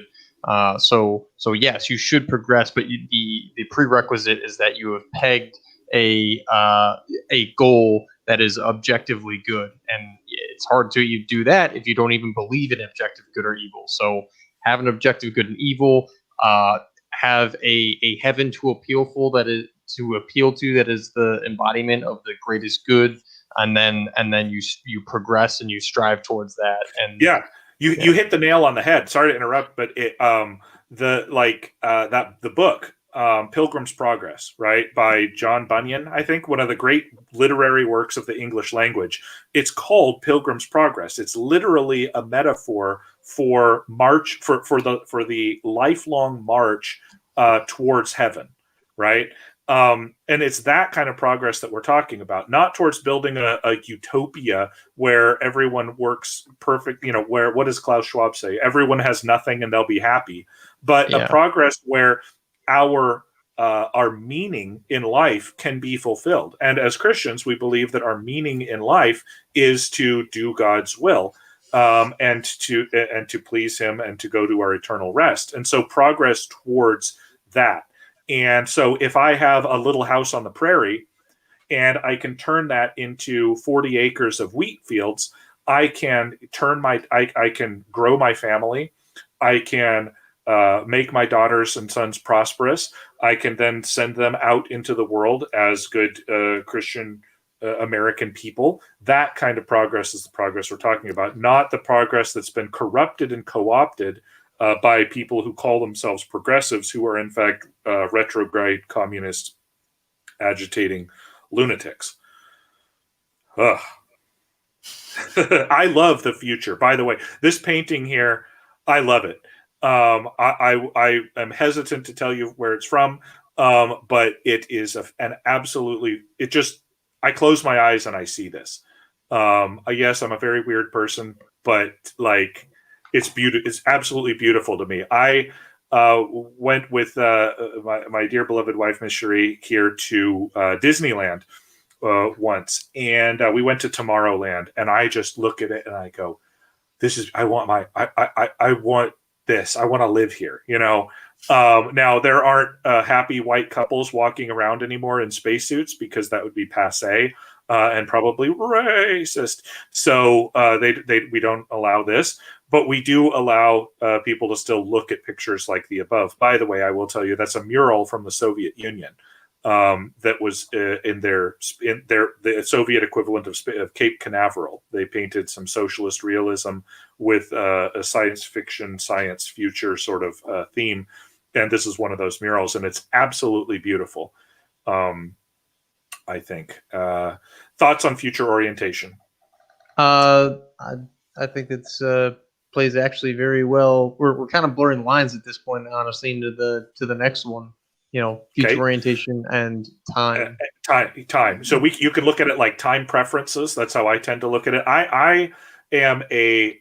There was a guy, I think his name was Hofstede, a Dutch researcher who basically was working for IBM. He was contracted by IBM to say, how come some workers are productive and some aren't? And what he found was shocking to the world, that what it was people, not individuals, but whole entire cultural groups could be said to have different time preferences, whether they whether they could delay gratification for long periods of time as a matter of their cultural makeup, or whether they needed stuff right now as a matter of their cultural makeup.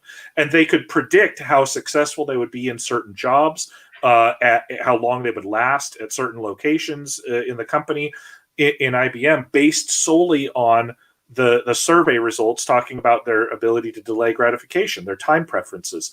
And so the Smithsonian comes out, doesn't acknowledge Hofstede at all, and says that, white people follow rigid time schedules, which guilty as charged. When I've been in island nations like Guam and places like that, and people don't show up at 5 o'clock when they say they're going to show up at 5 o'clock, it drives me crazy. Same thing in Arabic cultures. Same thing in tropical climates, just about anywhere. It drives me absolutely up a wall. It's not necessarily a bad thing. It's just that people don't follow rigid time schedules in places where the weather won't kill them if they're standing outside for more than 5 minutes. So when you're from a place like Scotland or Norway or Germany or Russia, you don't mess around. Time is viewed as a commodity. Time is precious, right? And the quote that I have here, it's because, it doesn't all have to be white people. I don't know why they're just maligning whites, because the East Asians, Chinese, Japanese, also have extended time horizons, right? They're able to delay gratification for very long periods of time. East Asians even more than Europeans. And with requisite sort of changes to their culture and history that stem from that. And this is a documentary. If you haven't seen it, I think it's called like Dust, or like Empire of Dust, or something like that. You have to see this documentary of a Chinese civil engineering crew that goes into Africa. And that's where this kind of meme, I guess, comes from, where it says it's also tiresome, where there's the Chinese foreman who's dealing with the Africans. And it's just, you could tell if he even had the energy to do it, he'd just kill himself, because these people are so different, so hard to work with, so unconcerned with their own progress, so to speak. And it's a good thing to remember that time preferences are not just a white thing. What made China and East Asia great was their ability to delay gratification, even though they did not have a scientific method, and they did not have a Protestant work ethic, and they did not have Christian morality. All they did to build everything that they have was just sit there and wait an extra day, week, year, decade, century for stuff to actually happen. Instead of tearing down the structures, dismantling the water mill, blowing up the thing, shooting the king, what they just sat there and waited for stuff to happen, and it did. They have the second most prosperous civilization in all of history. The second most successful civilization, the first most successful civilization throughout the whole span of time. Hello, Mr. Brown. We welcome you to the chat here. My book recommendation here, if you have not read this book, there's no book that I would ever recommend to anybody more than this book that you see here by Alfred W. Crosby, who, by the way, Templar, you might be interested, also wrote The History of Ballistics. You might be very interested to read that. But this is called The Measure of Reality, the Quantification and Western Society. And so he looks at case studies, particularly the measurement of time, the measurement of the notation of music, and the what is it called? The double entry book and double entry bookkeeping, and a couple of other things. And he's just putting this idea in people's heads completely changed all of Western civilization and all of human history. I'm completely convinced that those things that allowed reality to be measured are what led to the Renaissance, the Enlightenment, the modern society that we have today. If you look at this, if you read this book, you will understand why the West is the best, as they say. You can also read, Victor Davis Hanson wrote some really good books on the Western way of war and why we always win. But this book here involves no killing, and it's fascinating. It blew my mind completely out of the water, and that doesn't happen very often. So I strongly suggest everyone read this book and understand why the West is the best, and particularly what you and other people are surrendering when they say stupid, idiotic shit like follow rigid time schedules is a symbol of white supremacy. Time being viewed as a commodity is a symbol of white supremacy. These are morons. These are dangerous, psychotic idiots who should. They're dangerous. Yeah, they're so stupid that it's dangerous. It is, and you should avoid them and defend your society from them because they're absolutely dangerous. The same way as someone who wishes to come and do you harm is dangerous. These people are functionally indistinguishable. So, the old saw of the 1950s dad, wanting to meet the boyfriend, and he's like, well, I told him to be here at 6:00 to shake my hand on the porch, and he's not here. That's a good way to vet who shouldn't date your daughter. If you're interviewing for a job position and someone doesn't show up, if you're talking to build a community and you have a meeting and it starts at 6:00 and somebody rolls in at 6:15, time is a very important comment on a person's character, I believe, at least insofar as their character matches and meshes with the character of people of Western civilization and of Anglo-Saxon American culture. And if you can't fit in with that, you're not going to fit in well in a small community in a grid down or collapse type situation. It's real easy to figure out who should and shouldn't be part of your crew. Aesthetics. I wasn't quite sure what Michael McAdee says. He better have helped me change a tire. Yeah. If somebody's late, they better have a darn good excuse, and you can tell this, like the kid that always came late to school, or the teacher that always came late to school, these kind of people, they're bums. Anyhow, aesthetics. They say the Smithsonian Institute and the African American History and Culture Museum says their words, not ours. Not ours. No, they say that that aesthetics is a symbol of white supremacy, and it should be purged. This symbol is based on Europe. These aesthetics is based on European culture. Bizarrely, they wrote steak and potatoes. Like that's. I mean, what are you talking about? Protein and carbohydrates are a bad thing. How dare you? What the fuck do you eat? I mean, in Japan, they eat fish and rice. In Africa, they eat grains and goats. In South America, they eat freaking guinea pigs and chinchillas, and potatoes. Oh, potatoes. they're racist and white supremacists there. Like, what? I don't know what they're talking about. They've obviously lost the plot and they've gone completely deranged. But, the aesthetics that you look at in that castle, the aesthetics that you look at in the human body, they say believing that a woman's beauty is based on her looks, on her thinness, on her, the connection to the Barbie thing. This is a fantasy. It's a projection of their own deranged minds. I've shown you a picture down here, a collage of European men and women, right? They look very different. Not there might be one Barbie among them. I don't know. But all of them are objectively attractive faces, the men and the women, right? This is not the man's attractiveness. We don't know what the economic status or power or intellect of any of these people are. In fact, one of them looks like a complete idiot to me. So they just pull this out of absolutely nowhere, basically trying to say that if a man has power and intellect, he should be shamed. If a woman is blonde and thin, she should be shamed. What is this? This is an attack on your original. They hate everything that's good, beautiful, and true. This is obviously the beautiful element of which they seek to condemn and criticize. So it's pretty self-explanatory. If it's beautiful, if it's good, then it's really bad, and it's racist, and it's white supremacist. But if you want to build a community that's good and beautiful and true, appeal to these things. Right. I mean, if somebody has clean hair, I'm not just saying blonde, but like, shiny, beautiful hair. If a woman has shiny, beautiful hair, it's an indicator of health. It's a biological indicator to the male hormonal system that she is objectively beautiful, right? This is why shampoo commercials are on TV, and this is why shampoo companies make $1 million.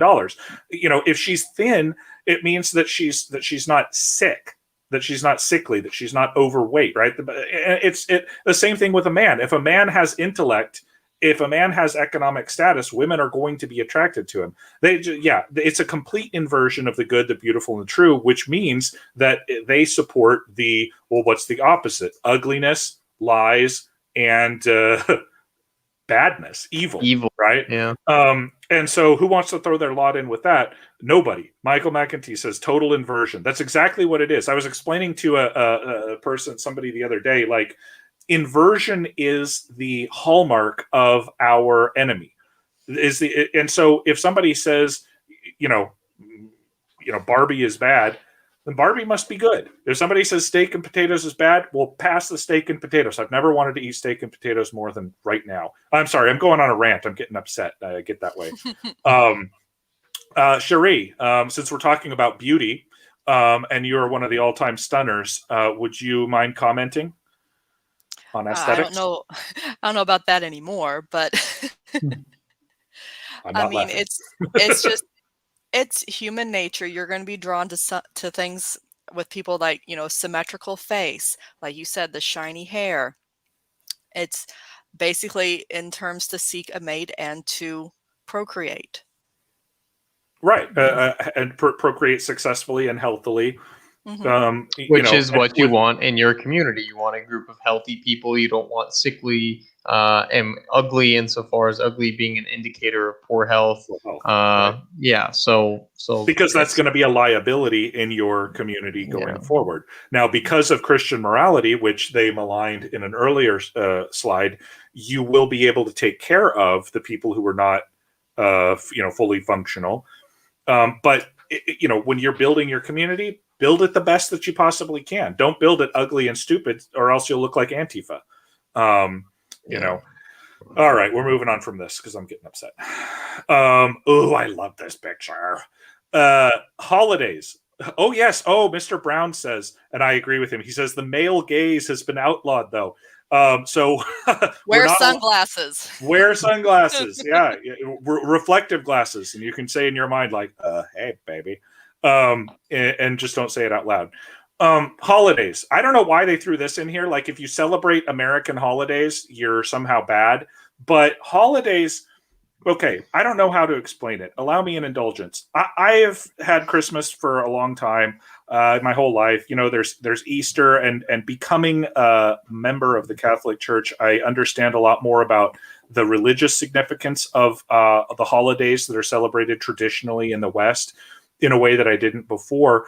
But I spent a summer in Eastern Europe, and spent with a bunch of very convinced and convicted Catholic folk, the Midsummer's Festival, right? Which is a very pagan, non-Christian sort of celebration. Bonfires at midnight. All on the hills. With the tombs of the kings around and all this stuff. And it was the most electrifying experience I've ever had. I've almost had ever in my life, as far as like a public celebration of something. There was a lot of beer, but that's not what I'm talking about. It was like you're connecting on a primal level, and I don't use that word very often, but you're connecting on a primal level with your people. Now, and it gave me a great appreciation for what holidays actually represent. It is a time to sort of rebond with whatever community you are belonging to, and it's an extremely powerful bonding agent. Because you're connecting at that primal level with people that you don't know, that you wouldn't otherwise associate. In my case, I didn't even know what people were saying. They were speaking a language I didn't understand at all. It was just everyone was together. Mr. Brown says the Glastonbury Festival was like that many years ago. And I will have to look up that festival, but that's yeah. Is that where Stonehenge is? I thought Stonehenge was in Stonehenge, but I don't know. I don't know. Mr. Brown will tell us, because he's our resident Brit expert. But it's like that all across Europe, and that's why I strongly encourage, as an American, you to go back to your Christian to your European roots. Go back to Europe, experience some of this, really get in there. It's different. It is really different. And when Americans, to go over to our graphic, when Americans came over from merry old England and other points, we brought with us that same desire to rebond and celebrate and come together and honor our heritage and our tradition, while renewing our vows to one another as a community for the future. That when the Pilgrims sat together, they didn't just say, "Oh yeah, we'd like to eat today." So they ate every day. They didn't just eat on Thanksgiving. So why were they having a big deal about Thanksgiving? They were giving thanks. They were celebrating. And when that became a holiday in America, it was a means of bonding the country back together. I think it was pronounced a holiday after the Civil War to bring us all together. And so, of course, it's going to be based on white history, because white history is the history of the United States. Is the history of anything important that ever happened of any consequence to the forward march of human progress in the United States.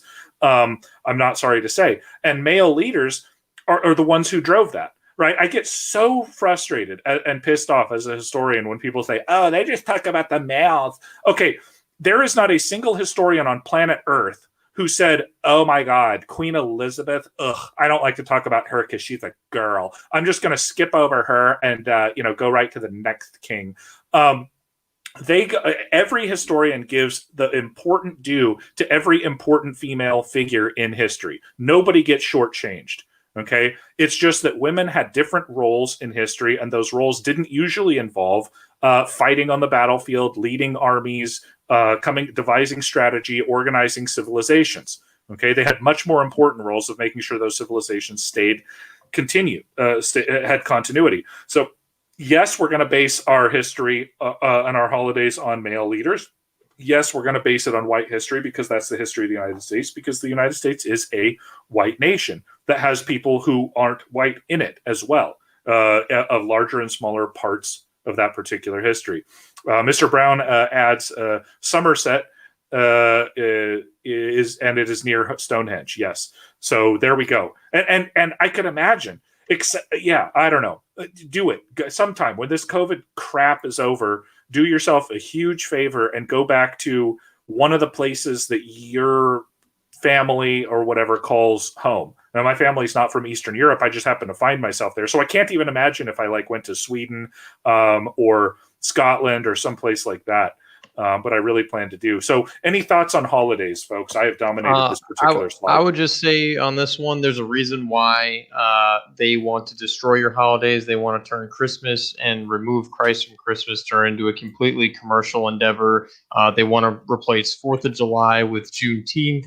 They want to replace Thanksgiving with, what is it, Indigenous Peoples Day? Or no, that's Columbus Day. Columbus Day with Indigenous Peoples Day. It's like there is a very, very, very important lesson to be learned here. And that's, if they are attacking your holidays, it's probably because these holidays are very important and very meaningful to you as a people. And you should cherish them and preserve them and really kind of dive into them and make them a relevant part of your life, because your enemy wants nothing more than to not just have you abandon and forget your holidays, but to replace them with the whatever these things are, the bastard children of their new world order holidays, whatever doesn't matter what they're replacing with it. The point is they want your holidays to go away, and that should basically be a good indication that you should prioritize those when they come around. Ms. Cherie? Yes, I'm definitely in agreement with that. I was just thinking, I had an uncle, well, not really an uncle, but kind of an uncle, going on about that with the Indigenous Peoples Day, thinking that there wasn't one. Well, there is. It's in the beginning of September. Yeah, he just didn't want to celebrate it because, I'll take over someone else's. I don't know. Yeah, I know. Don't let your holidays be co-opted. And remember, when you're building a community, to focus on these, emphasize these, make them the cornerstone of your calendar, of your yearly calendar. That's one of the great things about the Catholic Church, is that they organize everything by a calendar. They're a calendar-based society. And you should do the same, because the same things, the same events come up. Farmers are calendar-based people. And if you have every celebrations and things to rebond your community again, that is what keeps something going through time.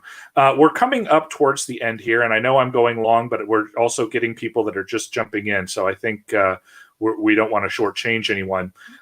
Justice. Now, here's a thing that I thought was hilarious, because social justice warriors, as you know, SJWs, love to use the word justice. Oh, it's social justice. Oh, this isn't just. Oh, that's it. They don't know what the word means. Okay. They do not know what the word means, and they pervert it. It doesn't need a modifier. It doesn't need a modifier. Justice is justice. Yeah. If it has a modifier, somebody's trying to lie to you. Somebody's trying to con you. So here they say justice is a form of white supremacy. What? Okay. But I thought your entire whole side was based on social justice. So that just tells you right there, from the horse's mouth, the Smithsonian Museum and the African American History and Cultural Museum in Washington, D.C., founded by the U.S. government and funded by your tax dollars, says that real justice is a symbol of white supremacy. Huh. Okay.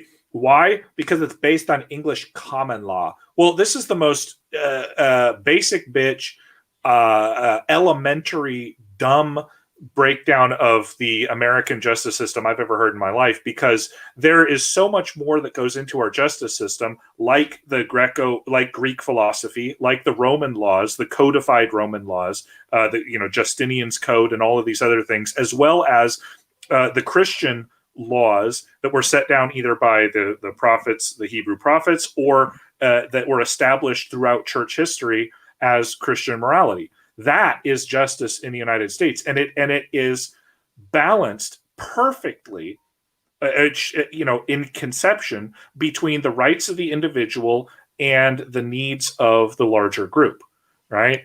To the extent that that is no longer the case, it's because it's been corrupted by these ignorant savages that have written this crap up. Oh my God, white people want to protect property and entitlements. Intent counts in justice. Oh, intent should totally not count. What are they even talking about? I don't know. Before they made Captain America a Nazi agent, because that's what social justice warriors did, believe it or not, in the comic books. They had, this great quote here from Captain America is pretty much encapsulates what we think about justice, right? It's the difference between right and wrong, even if the entire country decides that something is wrong when something is in fact right. And that's why we stand here saying our piece, trying to build our own community, saying, no, you can go no further. We stand here on truth, we stand here on beauty, and we stand here on goodness, and you stand opposed to all of those things. And so, history is on our side. Yeah, you can't build a community, or you can't build a just community with unjust people, and you also cannot explain justice to people, like I described earlier, while they're pulling you out of your car and beating you to a pulp on the side of the road. That's very beautifully said. You cannot build a just community with unjust people. Take that one to the bank, folks. That's all I've got to say about this, because it does bleed into everything else that we've been saying. It sort of brings it all together. Cherie? I'm with you. You want your property and your entitlements protected by law, not by force and the law of the jungle. Oh, call me crazy. Yeah. Jeez, man. Okay, well, yeah. Competition. They say that white culture is number one, win at all costs. I think most people want to win. That there's a winner and loser dichotomy. That's the case in every culture. It's not the case in like the knightly chivalry culture that arose in Western Europe in particular. But okay, they can go ahead and pretend like it's not a function. Action orientation, you always have to be doing something. You need to master and control nature, aggressive and extroverted. Call me crazy, but all of the comedians, the stand-up comedians that I've seen that are of African descent are always making fun of white people because they're so introverted and quiet. They're not talking to people, blah, blah, blah, blah. Like, our culture is one of introspection, maybe not to the degree of East Asian cultures, but I don't know where they're getting all this stuff. This just seems like a bunch of verbal diarrhea. But I don't know. What are your guys' thoughts? I don't have many thoughts on this. I can't make sense of it at all. The competition element, it's less so at other people's expense and more so being the best version of yourself. And that's the utility with respect to this community building is, it's like a wrestling match between you and another person. You're both better off as a result of it. Iron sharpens iron, as the Bible says, and you might come out on top, but you're really lifting other people up at the same time. So if you're in community and you're competing, whatever the competition is, it's typically, again, not at the expense of others.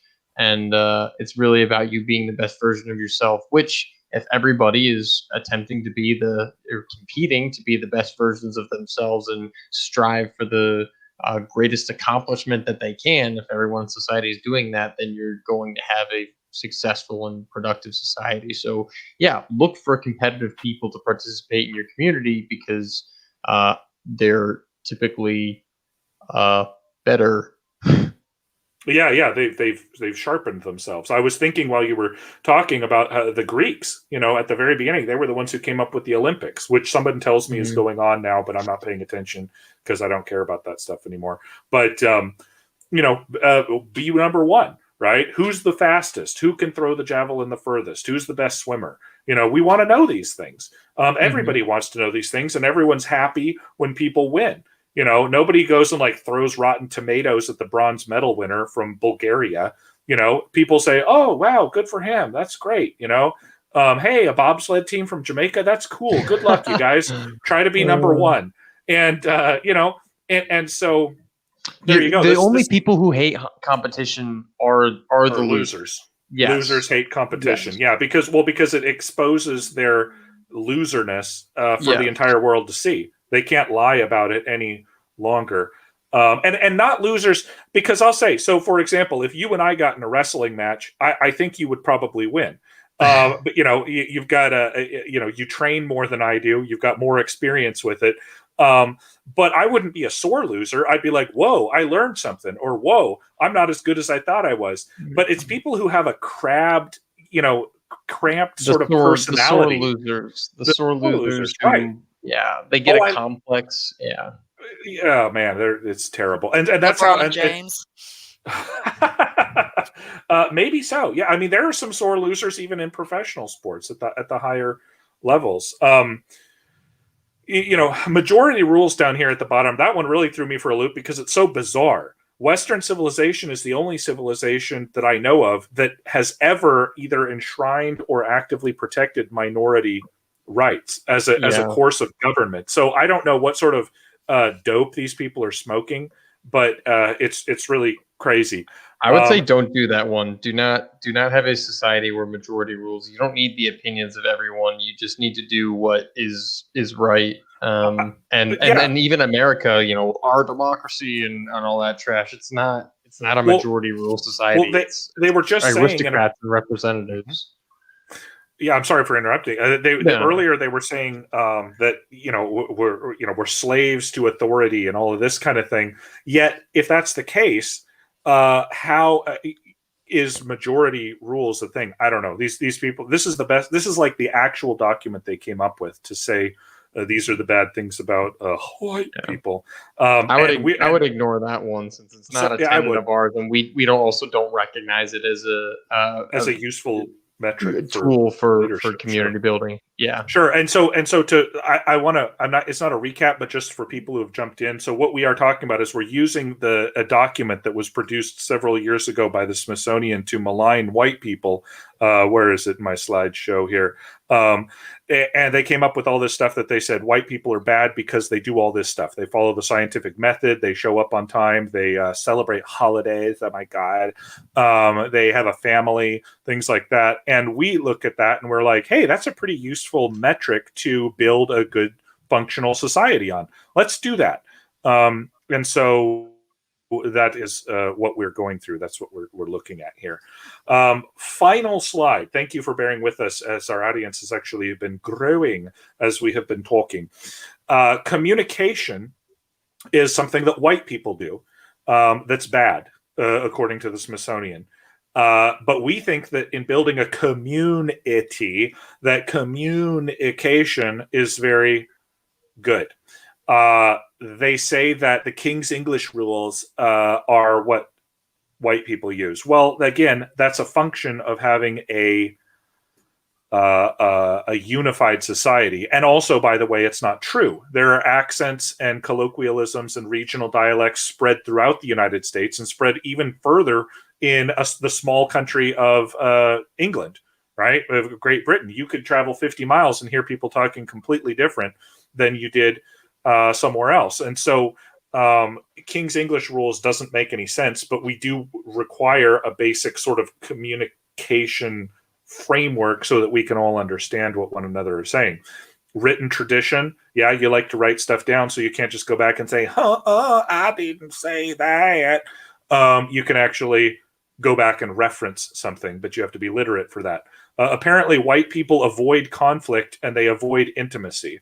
Which I guess if you're saying that white people are horrible warmongers, but then white people also avoid conflict, I don't really know where your brain is, but it's probably flushable.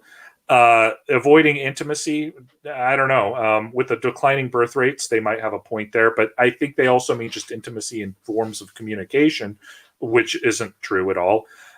They don't show or emotion or discuss personal life. That's correct. If you're working the counter at Wendy's, you do not show emotion or discuss your personal life with the people who come up or with your coworkers while someone's trying to order. That is a big difference between the white population and maybe the people that are celebrated at this particular museum that the Smithsonian was highlighting. And also being polite. Being polite is the last thing that the Smithsonian says that white people are and nobody else is. Damn those white people for being polite. It just makes me sick. You've got to have communication to build a steady, stable society. You have to have written norms. The Mayflower Compact. You want to avoid conflict in your communication. Yeah, that's good. Look, if they're pissing on white people for avoiding conflict through communication, they would have an absolute aneurysm with how Japanese people talk. Japanese people don't even talk. They just bow and avert their eyes and sort of shuffle from side to side. I say this, I'm a fluent Japanese speaker. And very little words come out of my mouth when I communicate. Most of it is body language because there is an intense desire to avoid conflict in the Japanese culture because the slightest conflict could result in you being sliced in half at any point in their history up until the last 70 or 80 years. And so to say that this is a problem with white people, I don't know. Thoughts, my good compatriots of the channel?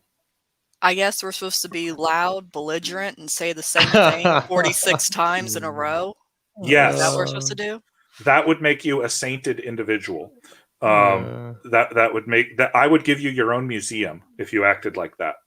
Like I could not hire a white supremacist to write a more comprehensive document on all the ways that white people are apparently superior to everyone else. They just, I don't know, hit the nail on the head. So yeah, well, it's bizarre. It's a total own goal. I mean, like I would never say like, oh, only white people are polite. Only white people believe in written tradition. How stupid do you have to be? And insulting to every other race of people. It's like it was written by David Duke or Oswald Mosley or somebody. So I'm baffled. I'm completely baffled. I mean, it makes my point with that was like you had. It's like, okay, you pay a white supremacist or something to write this document or something, and I think their attempt was not really. These are things that they are critiquing as aspects of white people, and we see it's really left up. Honestly, at the end of the day, it's left up to the interpretation of the individual. They, for some reason, saw these things as negatives, and then we, as white people, or just as people with common sense, see these things as compliments, as positives, essentially. And so it's not like only a white supremacist could come up with these things. If you ask anyone who, again, has some common sense, what makes a society functional, what makes a good community, they would approximately get some of these elements down. It's just impressive that people who hate white people and are incapable of producing functioning civilizations were able to hit the nail on the head so hard on what makes white people produce such well-functioning civilizations. So I know. But even though it could be open to interpretation, they were sufficiently embarrassed to have taken the thing down and removed it from their website and pretended like it was never put up. But it's out there, and we're using it as a roadmap. If you want to build a great community, to withstand whatever is coming down the pike, which we will be talking about in later episodes, part 3, part 4. This is the community that you need to build. Understand that if this is how your enemies see you, if you are looking at this and saying, wait a minute, I think all of these things are good things, guess what? You're a white supremacist. You are a white cultural supremacist. By these people's definition, this is how our enemies are defining you. So you should keep that in mind anytime you hear that insult or however you interpret it lobbed at someone else. If this person's a white supremacist or CNN calls this person a white supremacist, you have to look at that and say, wait a minute, is this person like this sort of boogeyman that I've been indoctrinated to believe is evil for my entire life? or is this a person who is just like me and believes in a family structure and the scientific method and, history and religion and all these things? Right. Oh, that's beautiful. That's brilliant. Yeah. If, so you're going to hear that. You've heard that term thrown around a lot. This person's a racist. This person's a white supremacist. That's what they mean. They mean somebody who believes in the good, the beautiful, and the true. They believe in someone that's polite. Yeah, don't be afraid to associate with people who are called white supremacists, and don't be afraid when people accuse you of being as such. In fact, I would probably double down, because from everything that we've seen here, it sounds like that's a good thing. Yeah, and I will say, if you listen to this podcast, you hear these things, you say, that sounds like the kind of place, like, I embody a lot of those qualities. Guess what? You're a member of our community. You're a member of the community that we are building to withstand this, whatever the chaos that that they want to start, the disruptions that they want to engender in our societies, economies, cultures, and all of that.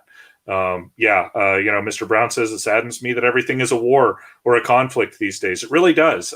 Commander culture, the culture warrior, would much rather be doing other things, watching a movie with his wife, or, having a pizza party with Templar, talking about guns and stuff. But instead, we're up here because the war is upon us, whether we would wish it or not, as Gandalf said.